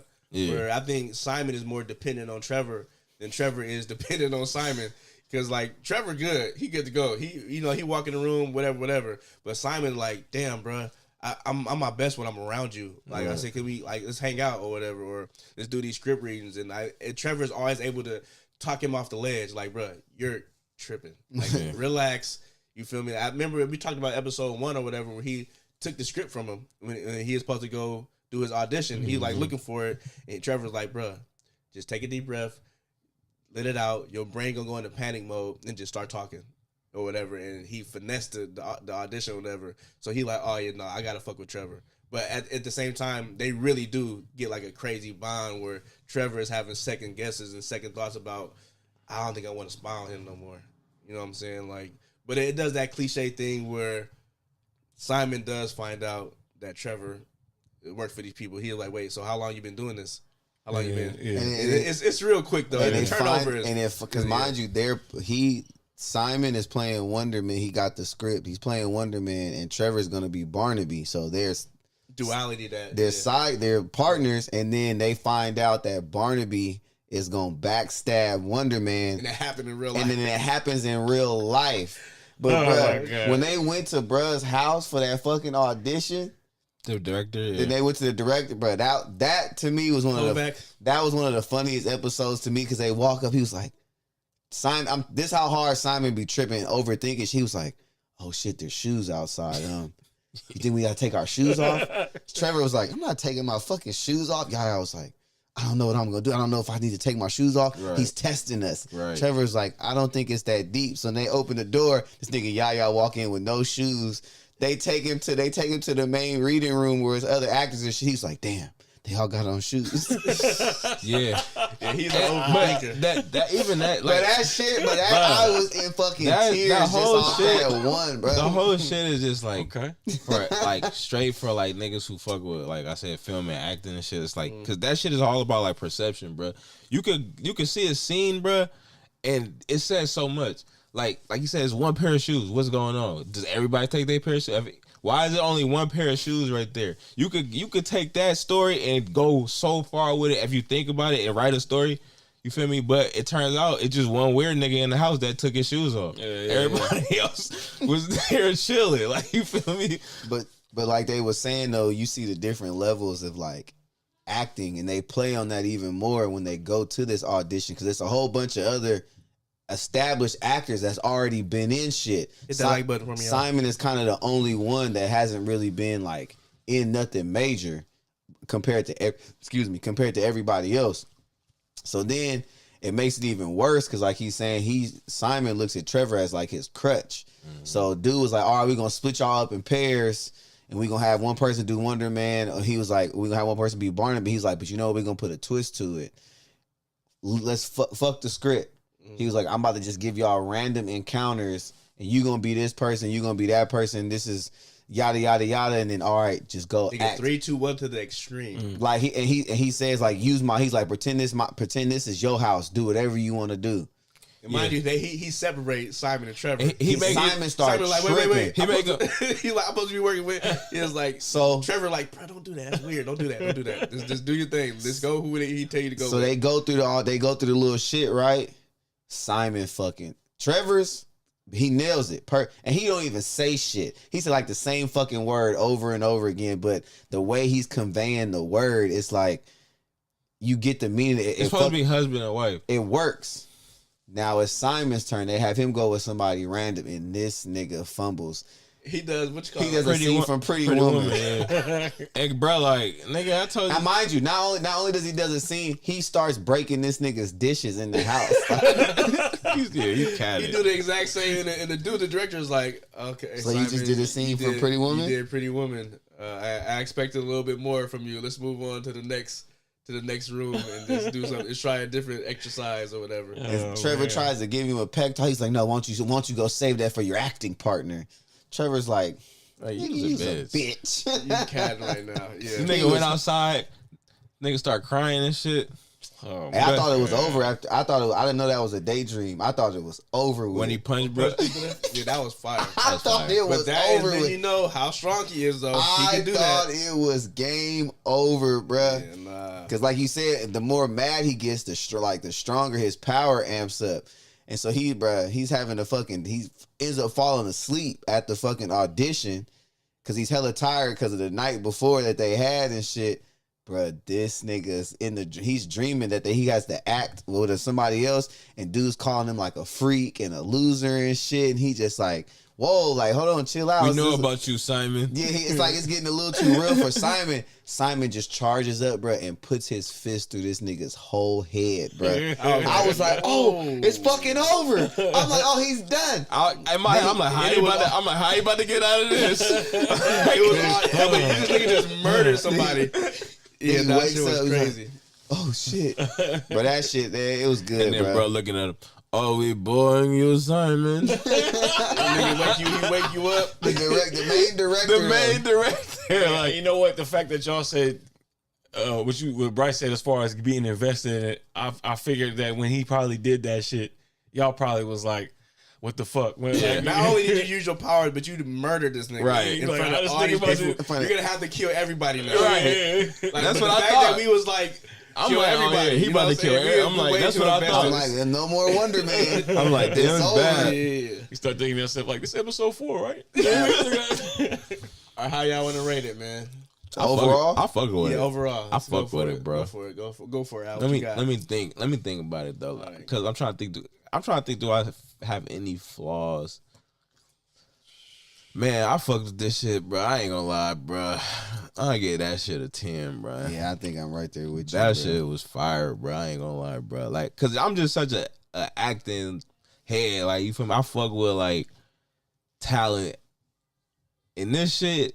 Like the level of first of all, the writing, like it just really dives you into the talent side of Hollywood. Cause I know like last year and these last couple years, it's been a lot about the conspiracy side of Hollywood. Mm-hmm. But this is what me and Bryce, this is like how, you know, and how we started the Real Squad, like this type of shit, bro. Just focusing on like the super talented niggas in this industry, bro. Yeah. And this shit, and I felt like this shit, along with being and it's a Marvel show too, like, I don't know who they got, the Marvel writers, bro, but they shows be on point, bro, sometimes. Not a lot of them. Like WandaVision was on point. This one was on point. Daredevil, WandaVision, Loki, and this. Low I key. don't really fuck with nothing else like that. Everything else, I made it through it, but I wasn't like extremely juiced about it. But like I said, Loki, WandaVision, and this one, and like I said, I'll give Daredevil. But mind you, Daredevil was on Netflix too at first. Yeah. Yeah. But I don't know, bro. I'll give it a 9. Whoever wrote I'll this, give it a bro. real deal. I will give it a 10 if we get a season 2. Because I'm gonna be really upset if we don't If it just continue ends this. like that. Yeah, I'm gonna be like, come on, or at least put him in the movie. Yeah. If we don't get Wonderman again, if we don't get him in the movie, I think it did That so was way good. I too think good. it'll be. But not a lot of people is talking about it. But everybody that's talking about it, love it. I It's loved not, it. It's not like it's not I a huge loved topic it, of the bro. conversation. It came out at a fucked up I time. loved it. Coming out around Night of the Seven Kingdom and Fallout. Yeah. Fallout season 2. And I'm not even like the hugest like Yaya fan, like, you know what I mean? I Like fuck with Yaya. I fuck with him, but like it's, you know, the Matrix, like Candyman, like he was alright, you know what I'm saying? I like Candyman more than the Matrix. But Yeah. he hasn't. I liked him in Aquaman as. Yeah, like, he was. I like that was my favorite. My favorite role, Aquaman. But man, bro, he's And killing. this is he's probably his best. killing it. Honestly, this Yeah, is his best shit. he's killing That it. shit right here. And then, bro, I'm so mad. I can't remember his name. The nigga who played Trevor though. No, his real name, yeah, nah. They it's such a disservice what they did Yeah. for him in Iron Man 3.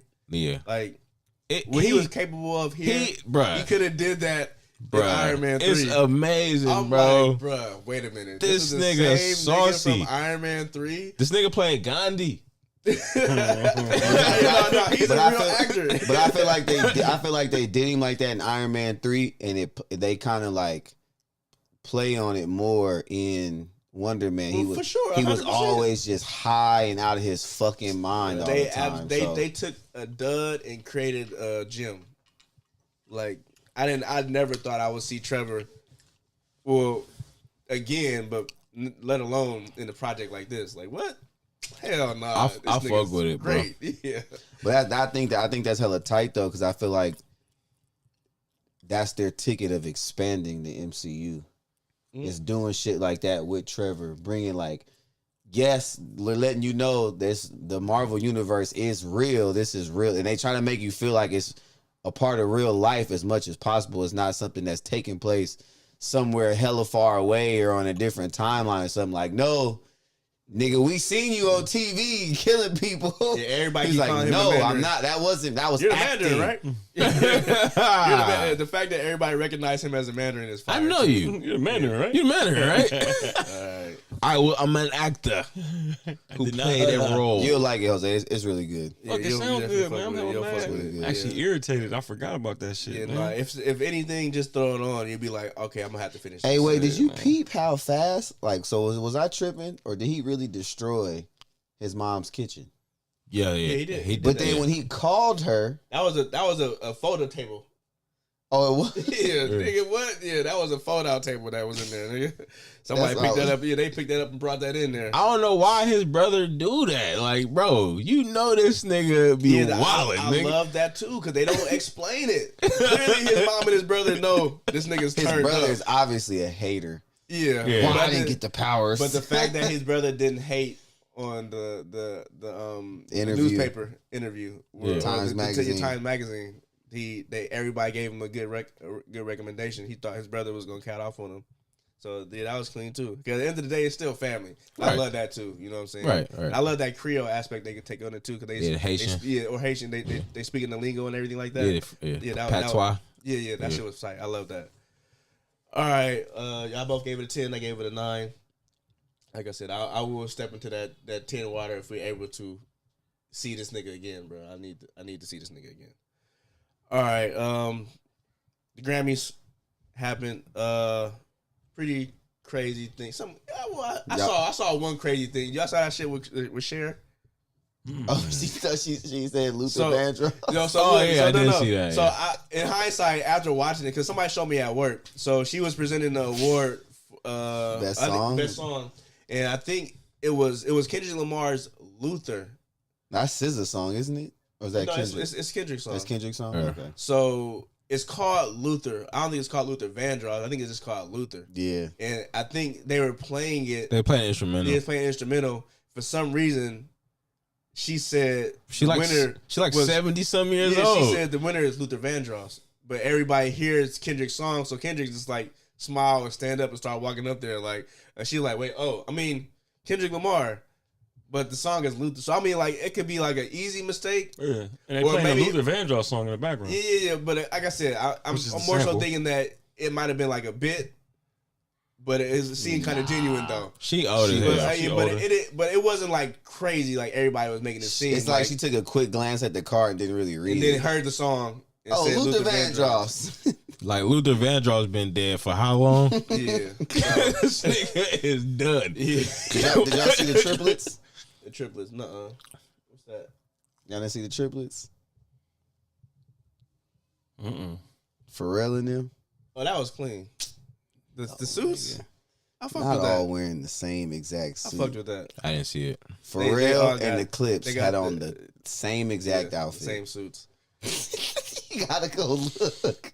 Them was some clean ass suits, man. I think I'm they was not, Louis saying, Vuitton I'm not too. saying the suits weren't clean. Why did they all have to have on the same one? They going hard with that Louis, man. That shit icy though. Hold on. Yeah, that shit clean, I bro. didn't say the suit was not clean. Yeah, I thought Why that they shit all was couldn't tight. have on a different That's color true. one? That's true. Who wore it better? Ooh. Probably for real. Come on, Yeah, bro. for real. For real, That's a what little- I'm he's saying. a Come little bit on, more- man. he's a And little then bit hold more on, clean wait a cut. minute. This shit just looked too big. That shit was Knew crazy. Malice was gonna be the worst. Yeah. Somebody called Malice Akon. That shit was hella funny.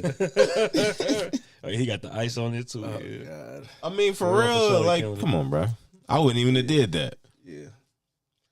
I wouldn't even have did that. I mean, they were giving Pharrell a special. The Dr. Dre gave him that Dr. Dre award for like the best like produce, like for all the producing and shit he's done. So I get it. They're in support of. they thought that was going to win For Grammy. real. Album of the year. Probably. But not all wearing the same shit, bro. That's Like, so funny. you could have had on the same suit, just in a different color. Like, Pharrell got access to multiple colors of that suit. Y'all could have still finessed it something. You know what I mean? Still could have been promoting him and shit without having on the same exact thing. That shit was crazy. Yeah, they definitely promote. That's like the color of the the album. Yeah. The album cover. Yeah. They definitely trying to promote the album. They thought they was probably gonna win album of the year. We had some history made. It would have been tighter if they would have won album. What was the highlight of the night? Kendrick beat Jay-Z or something for Beat his record for For most Grammys. Grammys. Most Grammys. Yeah, so Kendrick got another Was it little 26? title under his belt. So even technically, this is 2026. This nigga had an amazing 2 years of success right now. Like I said, it just is, the accolades keep climbing, and I like that he brought which car was up there too. Lefty. Oh, yeah. Oh, Lefty Gunplay. Yeah, that was dope. I want to say thank you to Kendrick Lamar. Got the Latinos up here. And I'm up here representing Black and Brown Unity. Yeah, that was dope. I love that. I loved it too. Shout out to Lefty. Yeah, shout out Lefty. Cause I fuck with, you feel me, my amigos, bro. Yeah, that shit was dope, bro. So like I said, this is crazy. Like I said, it's been a great year for that guy. Or like I said, he's continued to go up. You got the participation Grammy. Who Gunplay? Yeah. Shit, this get nigga crazy. said- Crazy, said three scared, Scoop, This hilarious. nigga had like 3-4 phrases. That motherfucker sitting on his counter like this, Hey, though. if you had anything to do with the song, you getting that. Yeah, that's nigga. crazy. That's fire. It would have been just like, yep. Mm-hmm. What up, Take it. Santana? Yeah, That that shit building was with a dope, feeling. bro. Yeah, shout out Kendrick, man. Got that T-Mac championship. Wow. Yeah, give me here. That's all That he good. got that Nick Young. That Nick Young ring. Got that Nick Young. Hella funny. Roland was over here and we was watching the last week's episode about the J. Cole thing, and he was like, "No, I want to hear y'all debate on it or whatever." And like in the middle of it, like he presses pause, and we kind of get into it as far as like so we were trying to break down like the timeline of how everything transpired, because he was saying like as far as J. Cole, like him backing out or whatever, and it's crazy because how long it's been since it happened or whatever. How Kendrick dropped the Future song or whatever, and then J. Cole was the first to respond, and we were trying to figure out the timeline of between him dropping the response and apologizing before Drake dropped his first response, which ended up being like a week later. So I said, Wait, he apologized before Drake started? yeah. Okay. So that's what we were trying to figure out. So J. Cole dropped his diss. I think it was up for like, I said 24 hours, but I think it was like 3 days. Yeah, it was up for like a couple of days. Yeah. So, but remember he took it off of YouTube first, I Right. think, but it took longer for him to take it off of Streaming platform. yeah, but it's still on it's on YouTube now. But it like I said, it took a few days to get off, and then he was doing a tour at that time, and I think that day 3 or you feel me, that's when he did the apology and pretty much backed out before any crazy allegations start getting thrown out there, you know what I'm saying? And I think Kendrick did Euphoria after Drake did his first response, and I think that's when he said it can be like a friendly fade. It don't gotta really go that route. You know what I'm saying? We can kind of keep it like, but you know what I'm saying? You say something crazy, I'm gonna probably say something crazy, or you know what I'm saying? Well, it was just interesting hearing him say like he respects J. Cole for being like standing on business as far as like backing out and apologizing on stage. And I remember we all had the conversation like, we get it, but the fact that you sat there and wrote this song, you know what I'm saying, and let it play out for a certain amount of days before you even heard anything else and jump back out of there was crazy work. I think we all was on the same page as far as that. Like, that was crazy. You know, you said that last week too, like how you can kind of see around, some certain people can see around the corner or whatever. And you gave J. Cole that. You're like, I give him that. Like, you know what I'm saying? He probably saw something coming, and we talk about how we not really tapped in on the industry like that. People might know some shit that other people don't. But I thought that was hella interesting. Like, hearing somebody else's opinion as far as like, yeah, I don't agree with I don't agree about how he did it, but I respect it. And certain niggas still hold J. Cole to that light. Well, a lot of people do, as far as being like, people still consider him better than J. Cole and Drake. You know what I'm saying? But yeah, like I said, we also had that conversation last week saying like how we felt about it as far as like who we think is the rankings of it or whatnot. But yeah, man, I don't know. Like, in the fact that J. Cole is dropping these mixtapes, and it was funny. Cameron was talking about his little fallout with J. Cole as far as like, which is interesting too, because he was saying that J. Cole asked for a verse or an intro or something like that, and he turned around and did it like with less than 24 hours. You know what I'm saying? And he was like, I'm not gonna charge you, but I'm gonna call you when I need that or whatever. And he called him. It was like, and J. Cole hit him with I need to be in the right headspace. Like, the way I approach music, I'm like, I'm really in tune like that, so I can't just like on a dime just drop. And he was like, all right, well, you know, you told me you was gonna do this for me, so I hit you back or whatever. And he hit him back again, like maybe a month later. He was like, oh man, he was like, you know what? I don't need the verse. Just, can we do an interview? He was like, yeah, okay, yeah. Next month we'll do an interview. Hit him up the next month. He was like, you really be hitting, you really be saying you're gonna hit me back. You hit me back, huh? He was like, yeah. I mean, we talked about it. He was like, all right, well, maybe not this month, but for sure next month I got you. And that's when the Kendrick and shit happened. He was like, I can't do an interview now because I don't want to talk about it. He was like, well, we don't gotta talk about it. He was like, well, I can't do an interview and not talk about it. He was like, bruh, all right, next month. And then he did this shit again. Man. So it was hella funny. You know what I'm saying? I'm like, damn, this nigga J. Cole lightweight catting. You know what I'm saying? But it almost, to me, you saying that, you know when somebody tell you something about somebody and it starts to tell you something else about them. You know what I'm saying? You kind of connect the dots. Like, hearing that, and then the lack of music that we get, and it's just I was complaining about and shit last week. It just, hearing that, it just kind of all adds up without even really deeply thinking about it. You know what I'm saying? Because it's, I don't know, man. That's, when he said I got to be in a certain headspace to, because I know what song they're talking about. They're talking about Ready 2004. Because he used the I'm Ready sample, and then he had Cameron on there. Yeah, it was, that shit been out. Like I said, he did it so quick or whatever. But now I think Cam is suing him for, I forgot for what.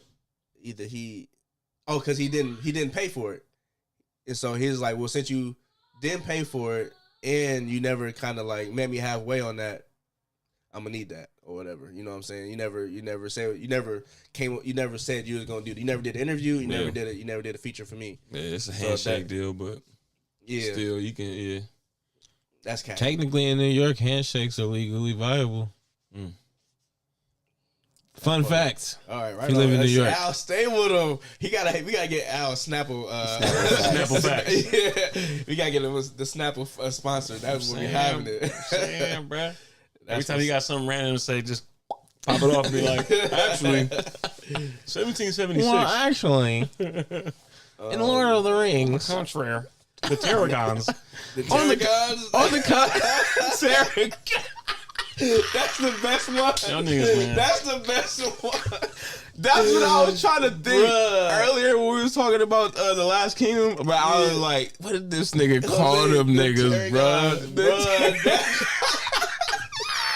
What is it called? Bro, that is the cleanest. Master Don. Triceratops. Pterodons. Nigga, the Targaryens. The Targaryens. Bruh, Bruh, no, you are a genius for saying tarragon, bruh. It's like the other time the Tarragon nigga was is like dumb funny. that movie with the grains. The slow motion grade. Rebel Moon. Oh, shit. yeah. Jose was With on the it. fight scene. That was one with the fight scene in the Yes. in the Nigga space. said the movie with the hate grains, that bro. this nigga seen this movie versus everything else we don't want this nigga to see. He watched Rebel Moon. I'm like, Bruh. the slow motion grade is crazy. I don't understand, bro. Jose, I hate you. The bro. movie about the God slow motion damn. grain, bro. I don't understand, man. That's so funny. The Targaryens. I gotta write that down. Targaryen. No, the funniest one was the nigga Boomer, bro, with the what did he say? Cause it was Rick and Morty. He called it something else.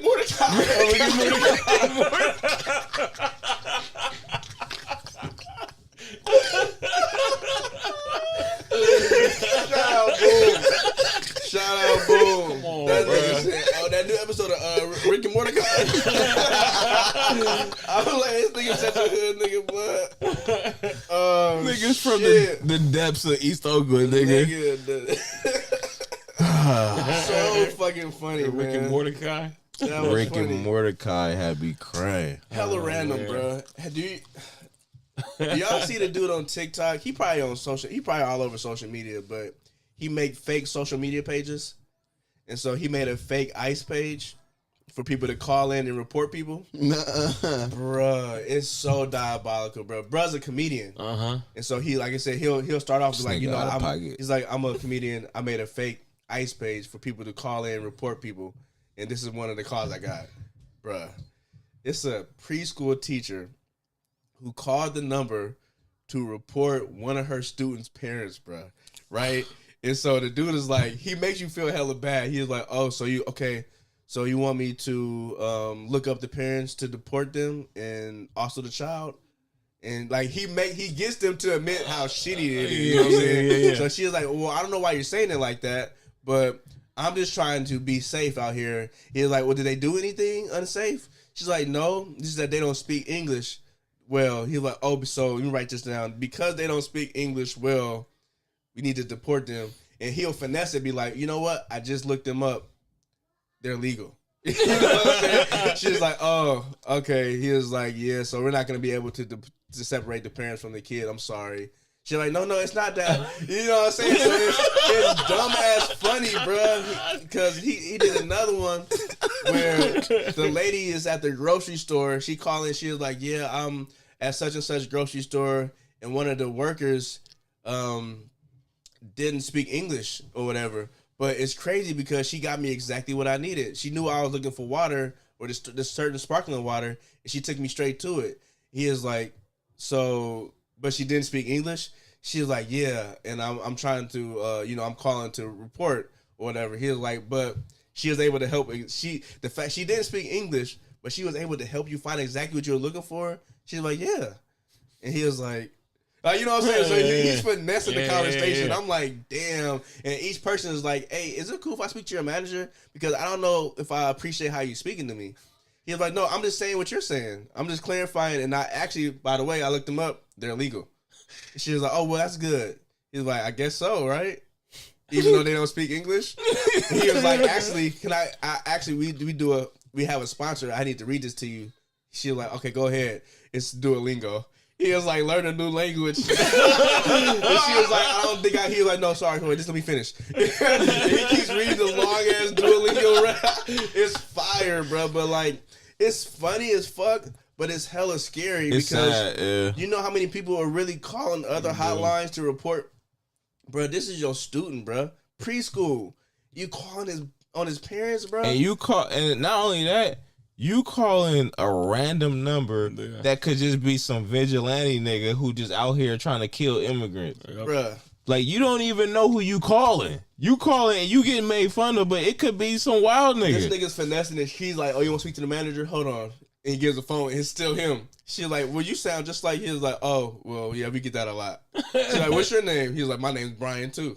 Like, y'all both Brian? He was like, yeah, Oh, crazy, my God. right? And I'm like, bro, these people is, bro, they They diabolical. dumb. They dumb too. Like racist people be hella dumb. I think bro. the last one was an older lady who was calling on this dude, another Hispanic dude. It was like, yeah, he comes home late and he leaves. Like, we never see him leave, but he always comes in late and like he has his window open and like the lights on.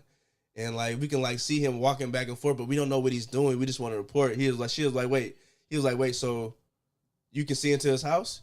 She was like, yeah. Or, oh, so he can see into your house too. She's like, oh no, our windows are at nighttime. Our blinds are shut, so he can't see. So he was like, so it's not like he's looking into your house, but you're looking into his house. And kind of like he said, I don't think he said nosy. He was like, oh, so you guys are trying to, you know what I'm saying? Yeah. She was like, well, the way you say it, it kind of seems like that, but that's not what it is. That's not why I'm calling. She's like, so why are you calling? Is he like walking into your you know what I'm saying? Trying to, she was like, no. He was like, oh, well, I looked him up. He's good. And so, like, you know what I'm saying? I'm like, these people is fucked up, bro. Like just because he makes like are speaking Spanish. Yes. That's it. It's It's racist. usually- These niggas is racist, bro. Most of the time, it's because they don't speak English. So Yeah. they immediately like, no, they don't belong here. So that's like, it's hella fucked up, bro.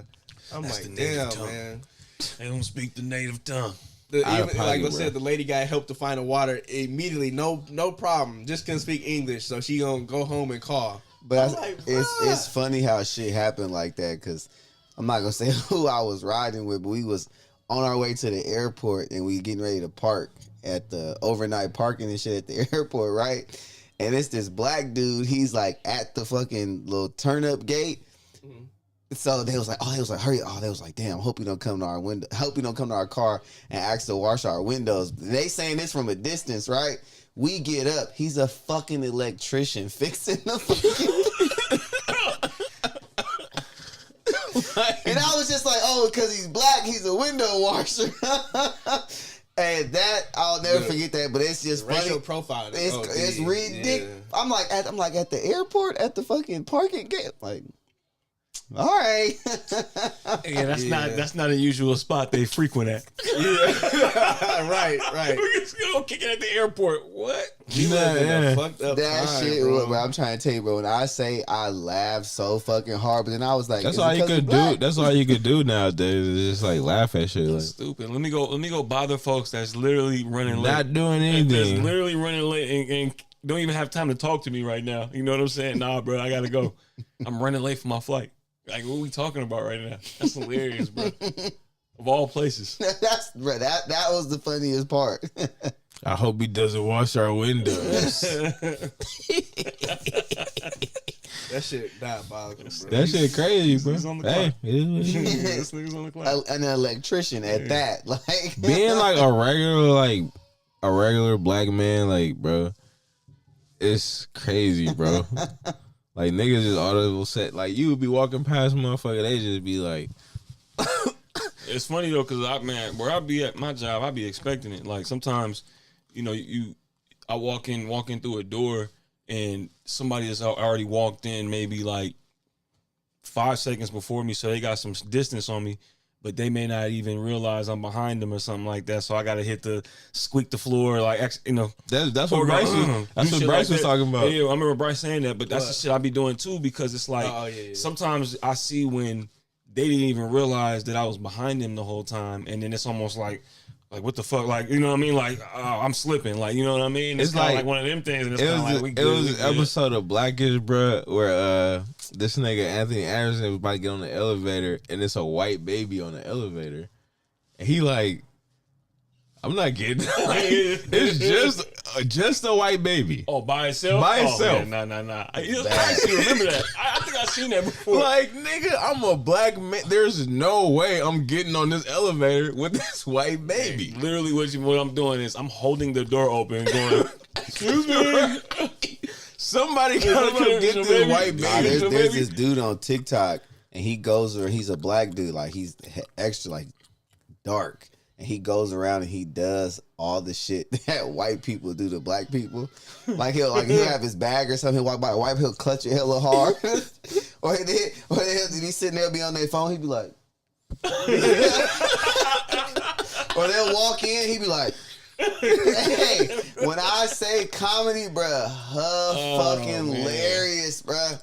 That shit is because the white white people they be like, But it's weird though. That shit It's hella weird. funny, bruh. It's weird experiencing it so much, and then I don't know about y'all because some people are just unapologetic, this whatever. But like me, like I go to certain like places, and it's like, oh, they expecting this, they expecting that. Let me be cool, like you know what I mean. And it's like I don't know why. It's just I remember it might be from back in the day when my mom pulling up, and it's like, hey, this is what's going on right now. You know what I mean? Don't touch nothing. Don't blah blah blah. This and that. And it's almost like she would let us know that, hey.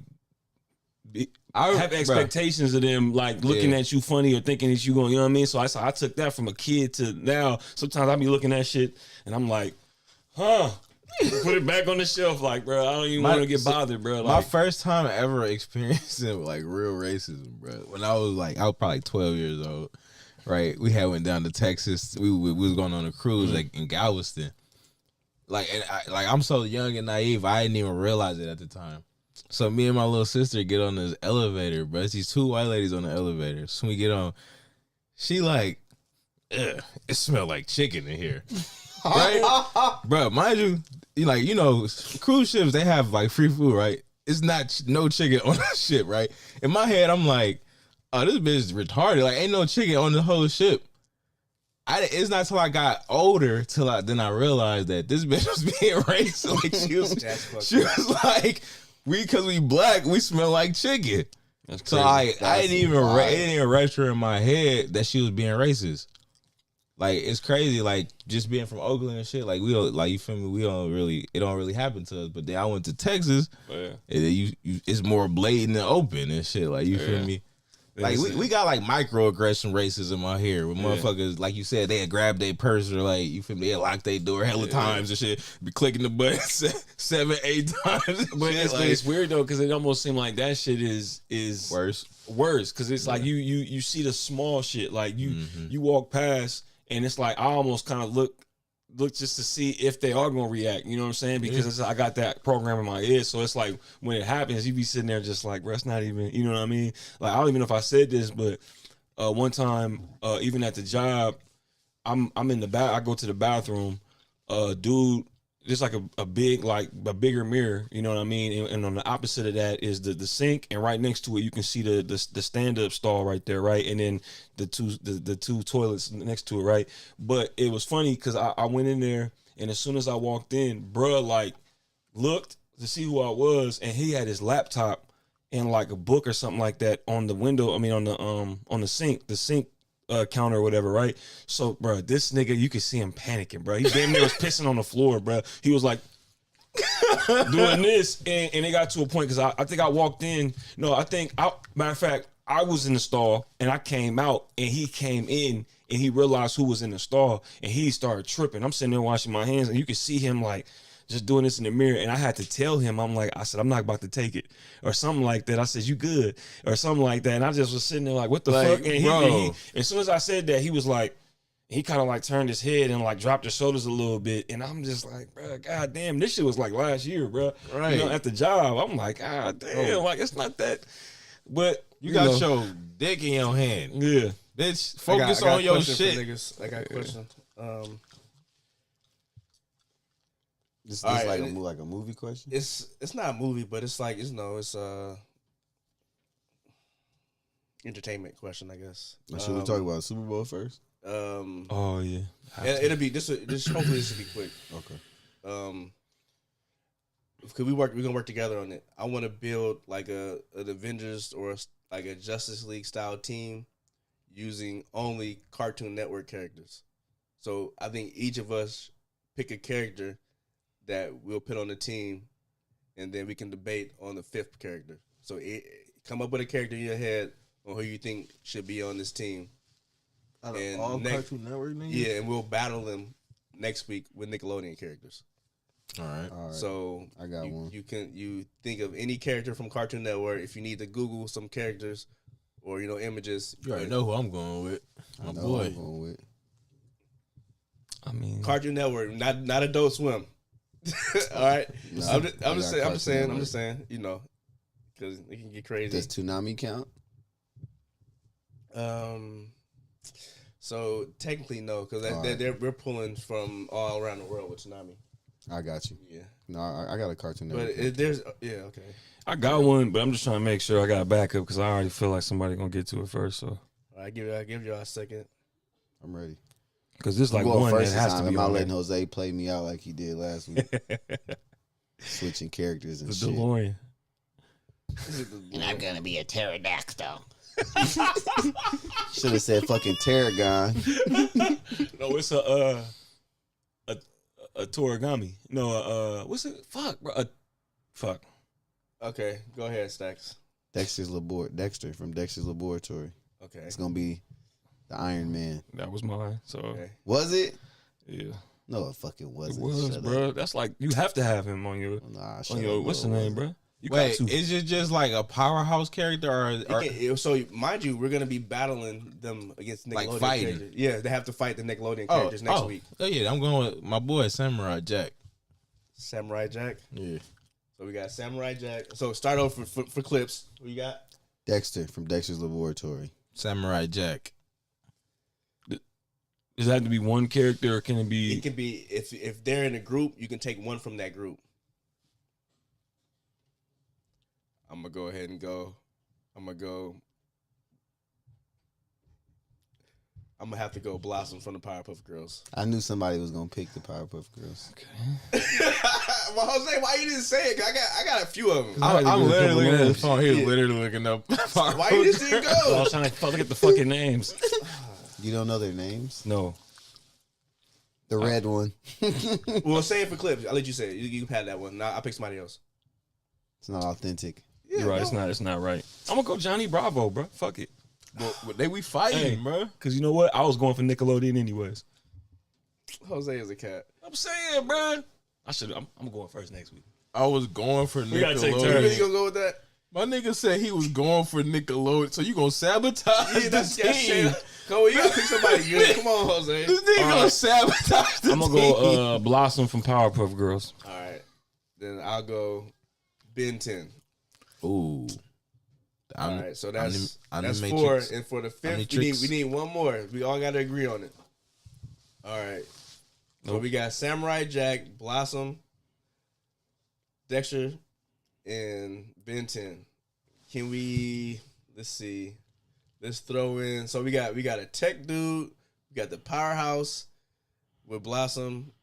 We got Basically got Hawkeye with Samurai Jack when he turned into Ronin. Yeah, he's a human. Okay, yeah, he can. You know what I'm saying? Yeah, okay. So Dexter is kind of human too. Okay, But he got a magical sword. Dexter is the mix. So we might have a little room for Johnny Bravo. We Wait, might hold on. have the capacity Wait, for him. wait. Johnny Bravo getting dealt with he getting beat up by girls and there's all. nobody that can. Anybody I ain't can never beat seen up. Johnny Bravo win a fight Hey, ever. man. That nigga don't win fights. We got a strong team already. Get what Eddie. Yes, secret. Plank. No, wait. That's not. That would be What about I think Boomerang. what about Grimm from the Grimm Adventures of Billy and Mandy? Do we want to? Okay. Oh no, I got it. Number 1 from Codename Kids Next Door. number one. Number 1 from Codename Kids Next Door. He'd would be the final. Captain America. Yeah, or like the Batman or something. Like, you know what I'm saying? It's just the brains of the operation to put everything together. You know what I'm saying? I think that's a solid team. So we got number 1 from Codename Kids Next Door, Blossom, Powerpuff Girls, Dexter from Dexter's Laboratory, Samurai Jack, and Ben 10. Ooh, okay. So make sure we gotta remember next week for Nickelodeon to battle them. See, and then we'll debate on who we think will win that fight. Ooh, actually, you know what? I don't know. So so we have more time to prepare for the Nickelodeon. Ben 10 is OD. Yeah. Yeah, but you know, he got to pick one. You know what I'm saying? But He can keep switching. That boy is OD. yeah, he goes. Especially if he go to the what's the one, bro? The universe nigga. Alien X. Alien X, that pick nigga. Alien X. Might be cookies, bro. Yeah, you can't pick Alien X. Might be cookies for Nickelodeon. He Actually. can pick the first phase that he went through, the first 10. Alien Yeah, X we'll was give him that. We'll give him OD, that. And then we gonna nigga. pick Yeah. Tommy Pickles, nigga, with that screwdriver, nigga. Come on, bro. What we talking about, bro? Cartoon Network about to kill, bro. You think? We'll talk. just We'll saying. talk about it next week. Cause you ain't looked it up. You know what I'm saying? You ain't looked at no characters. You ain't typed in Nickelodeon characters and like, oh yeah. So So they got some shit. You know what I'm saying? Don't forget about those characters that can't be killed. You know what I'm Looney saying? Tunes. They got hey. They got the Toon Force. I think Nickelodeon. I think Cartoon Network might have that too though. Oh. But mind you, those certain stuff is like bought into. Like I think Looney Tunes was bought. It wasn't created by Cartoon Network. Same with Secret Squirrel. That was brought in by Boomerang. So, all right, Super Bowl. It's this Sunday. I think we all said who we going for. Want to go again? Yeah. Fuck. You go. Like, you go first. I'm going for Seattle. I'll go Seattle too. Patriots. I mean, man, it's interesting. I think the whole world is taking Seattle. See how I'm looking at it is, I believe it's going to be a defensive battle. And then when it comes to a defensive battle, I feel like Seattle has the overall better defense. I feel like the Patriots have certain players in certain positions that can make some noise, but I feel like as an overall like unit, Seattle is more complete on the defensive side. And then it's going to be I feel like they're for surely going to put up points. So it's going to be if the offense of the Patriots is going to be able to keep up with Seattle and having to deal with their defense. So that's why I'm going for Seattle. That's what, in my head, defense wins championship. And I hear you. But the only thing the only thing that got me thinking is if it is a defensive battle. Chat, y'all can vote if y'all want. Y'all still in here? I don't know about Sam Darnold in the defensive Who y'all battle. think gonna win the Super Bowl? If it's a defensive battle, that means Seattle's offense not rolling like it was the last couple of weeks, right? Because it's a defensive battle, right? But I feel like if it's a defensive battle, that's going to be the time when Sam Darnold start making them mistakes. That's what I'm thinking, right? Because one of the things I'm looking at is it makes sense to pick Seattle, and 80% of the public thinks that too. But in my mind, I'm trying to think in what world can the Patriots pull this off, right? And if the Patriots come up with a crazy ass game plan, which on defense, which they're very capable of because of Vrabel, what if they clamp down JSN somehow? Probably not. He'll probably have 8 catches. Vote in the chat. You know what I'm saying, or whatever, right? Go vote. But if you can try to just contain him a little bit and maybe have somebody shadow him, I don't know. You know how they do shit like that. They'll clamp down and make Cooper Kupp and these tight ends beat us or whatever it is. You know what I'm saying? You still have Shaheed. I understand that, but they only go to him only so much again. It's weird. It's weird, man. It's weird. Did he pick? No. He was him and Kupp was blazing the field against the Rams, bro. Trust me, but then they had to stop Kenneth Walker. But it's the everything you're saying is way too obvious. I think that's the part that got me thinking, because how many Super Bowls have we watched where like it was everybody was leaning one way and all of a sudden some bullshit happened. He was like, "Oh yeah," you know what I'm saying? It's just I don't know, man. The last time Seattle and the Patriots played, and Sam Darnold's been looking good at this point, and everybody been like not believing in him, but at the same time, I feel like this past game, everybody's like, you know what? He proved us wrong. And I think people are getting comfortable with being proven wrong. Then all of a sudden the Super Bowl happens and this nigga throw 3 picks. That's the only thing that make me feel weird. But for that, I'm gonna just go against the grain, man. I'm gonna take the Patriots, man. So it's even split. Yeah, okay. Yeah, it's weird. I just got this weird feeling. But if Seattle win, they win. But it's just, I don't know, man. Because that's one of the things I'm looking at. Like, I'm definitely taking Sam Darnold for a pick, and I'm taking Sam Darnold rushing yards. I just feel like, I don't know. Frank said, remember, he played on that field for a year, Sam Darnold. Yeah, he did. He did. But, man. Stacks also asked, this is a future reference question, right? Just like how I'm looking at it is if you got to pick the halftime show for Out Here specifically, who would you have wanted to do it? Me personally, I was thinking about this.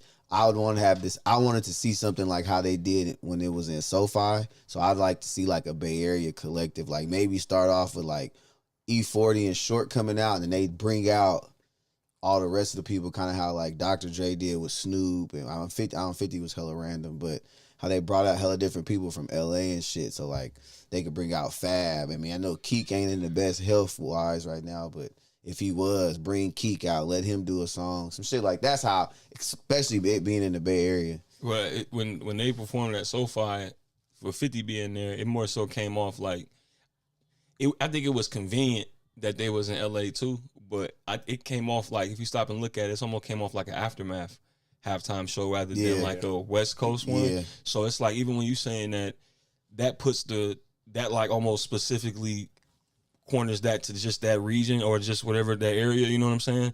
So it's like they want to, like we talked about before, you want to play like something that's more like universal, you know what I mean? And if he was to do that, it might not be like universally like accepted in a way. It was like, who the fuck, you know what I'm saying?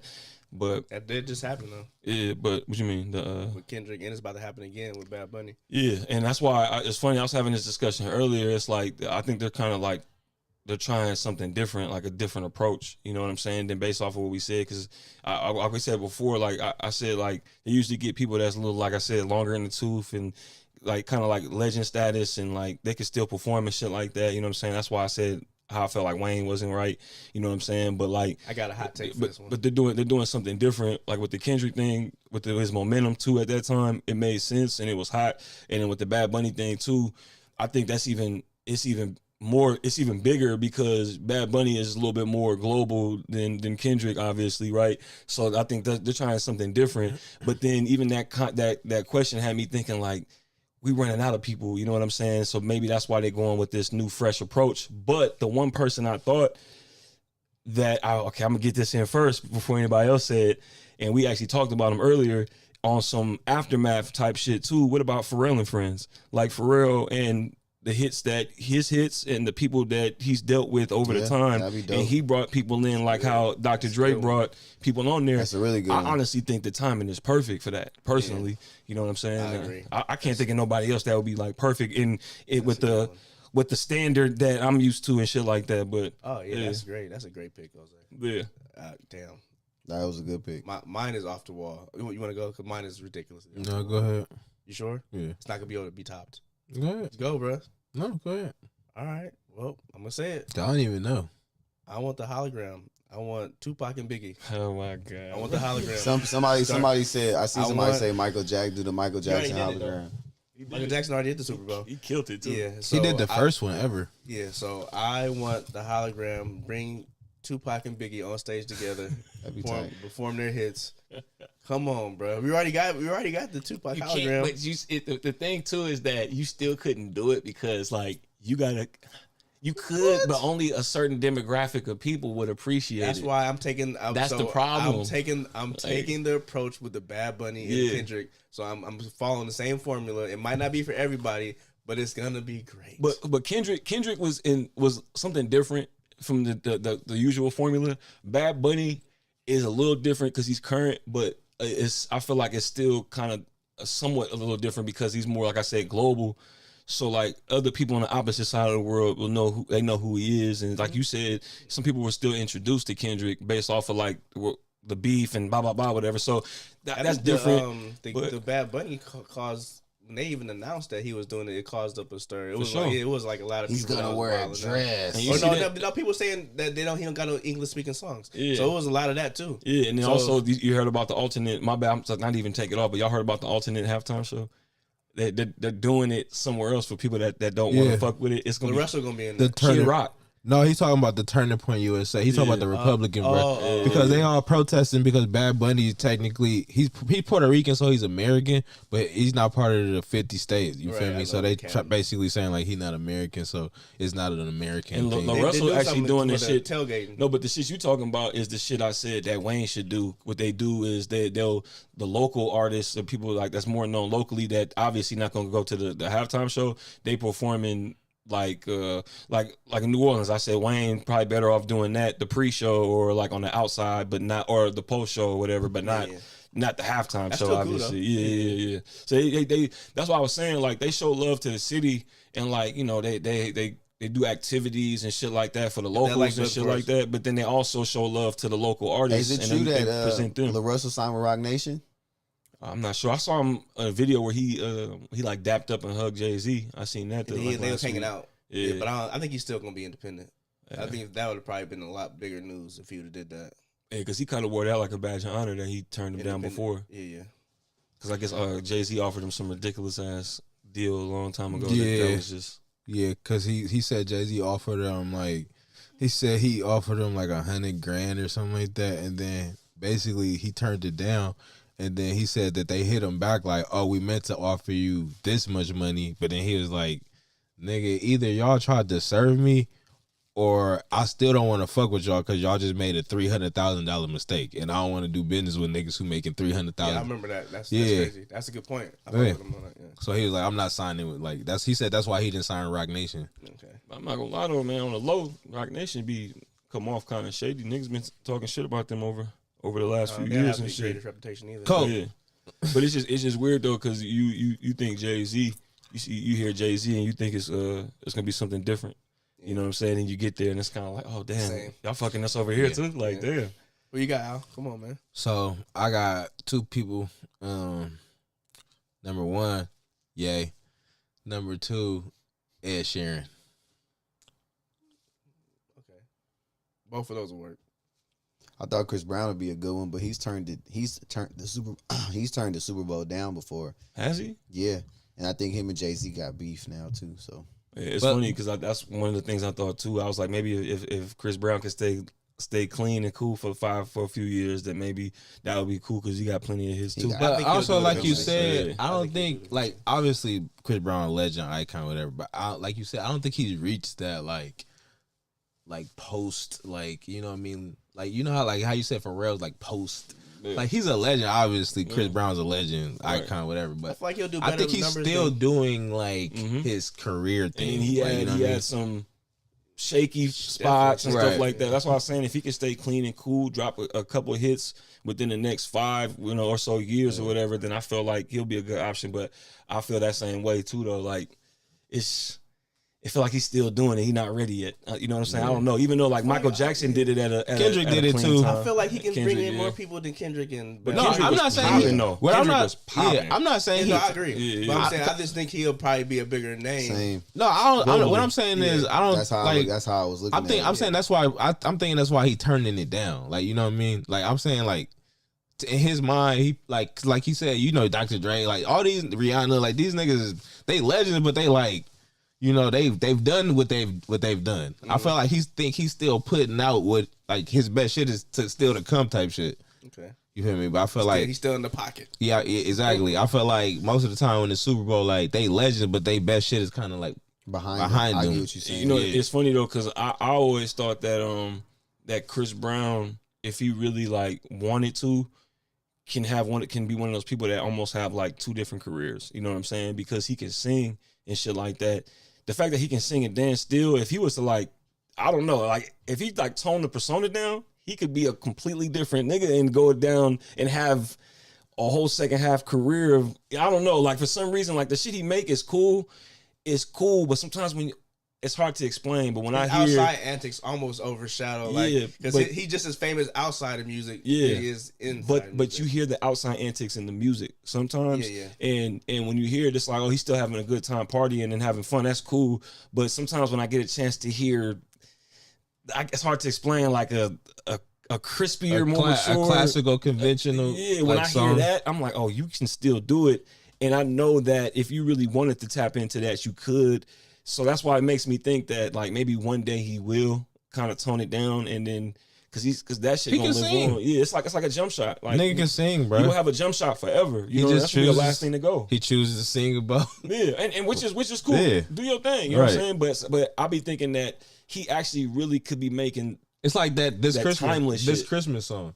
Yeah, Like that song is timeless. Like we gonna hear that song every Christmas from here to the end of time, Yep. bro. And that's more of a traditional, like it's not like about he got bitches and started shit. super early too, because he was really young. Yeah. So you can hear his earlier hits, and he sounds different Oh, for because sure. like he sounds younger. You know what For I'm sure. saying? So he might do that thing. He probably already did it where he'll re-record them or something like that, and with Yeah. his older, you know what I'm saying? Yeah. I don't know, like I said. I Well, think yeah, you to might all- be right though. He might probably still have more to come, sure. especially like for this generation. He's He still- might be this generation's Usher. he around our age. Yeah, yeah. Like, he's not even that. He's You not know, old, or old. R. Kelly, you know what I'm saying? He Yeah. might turn into that for them. You know what I'm Yeah. saying? Mm-hmm. Because this nigga might very well turn 40 and be like, oh, I'm about to go this lane. And if he wanted to go that lane, he would kill it. You know what I'm saying? And then that would be, you can have a whole another fucking decade of that shit.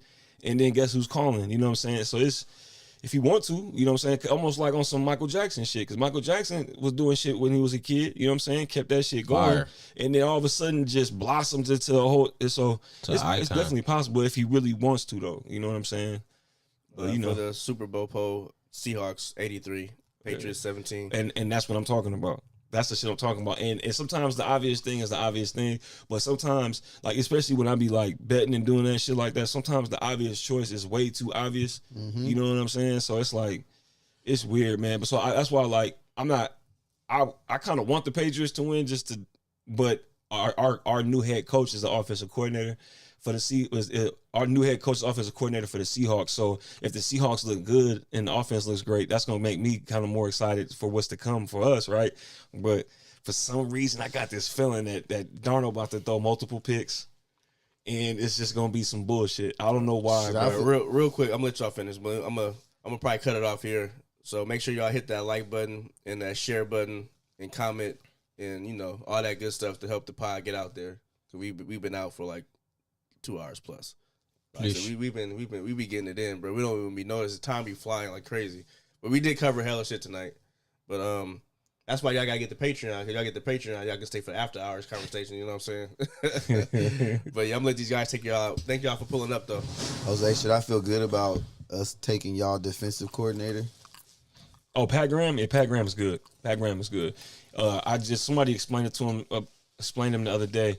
He's one of those guys that can make more happen with less. So we didn't have a lot of talent, but we was like pretty decent. Like our defense might be like, fuck all that. Where the bitches, nigga? Where the bitches? literally mid tier, like 16, 17.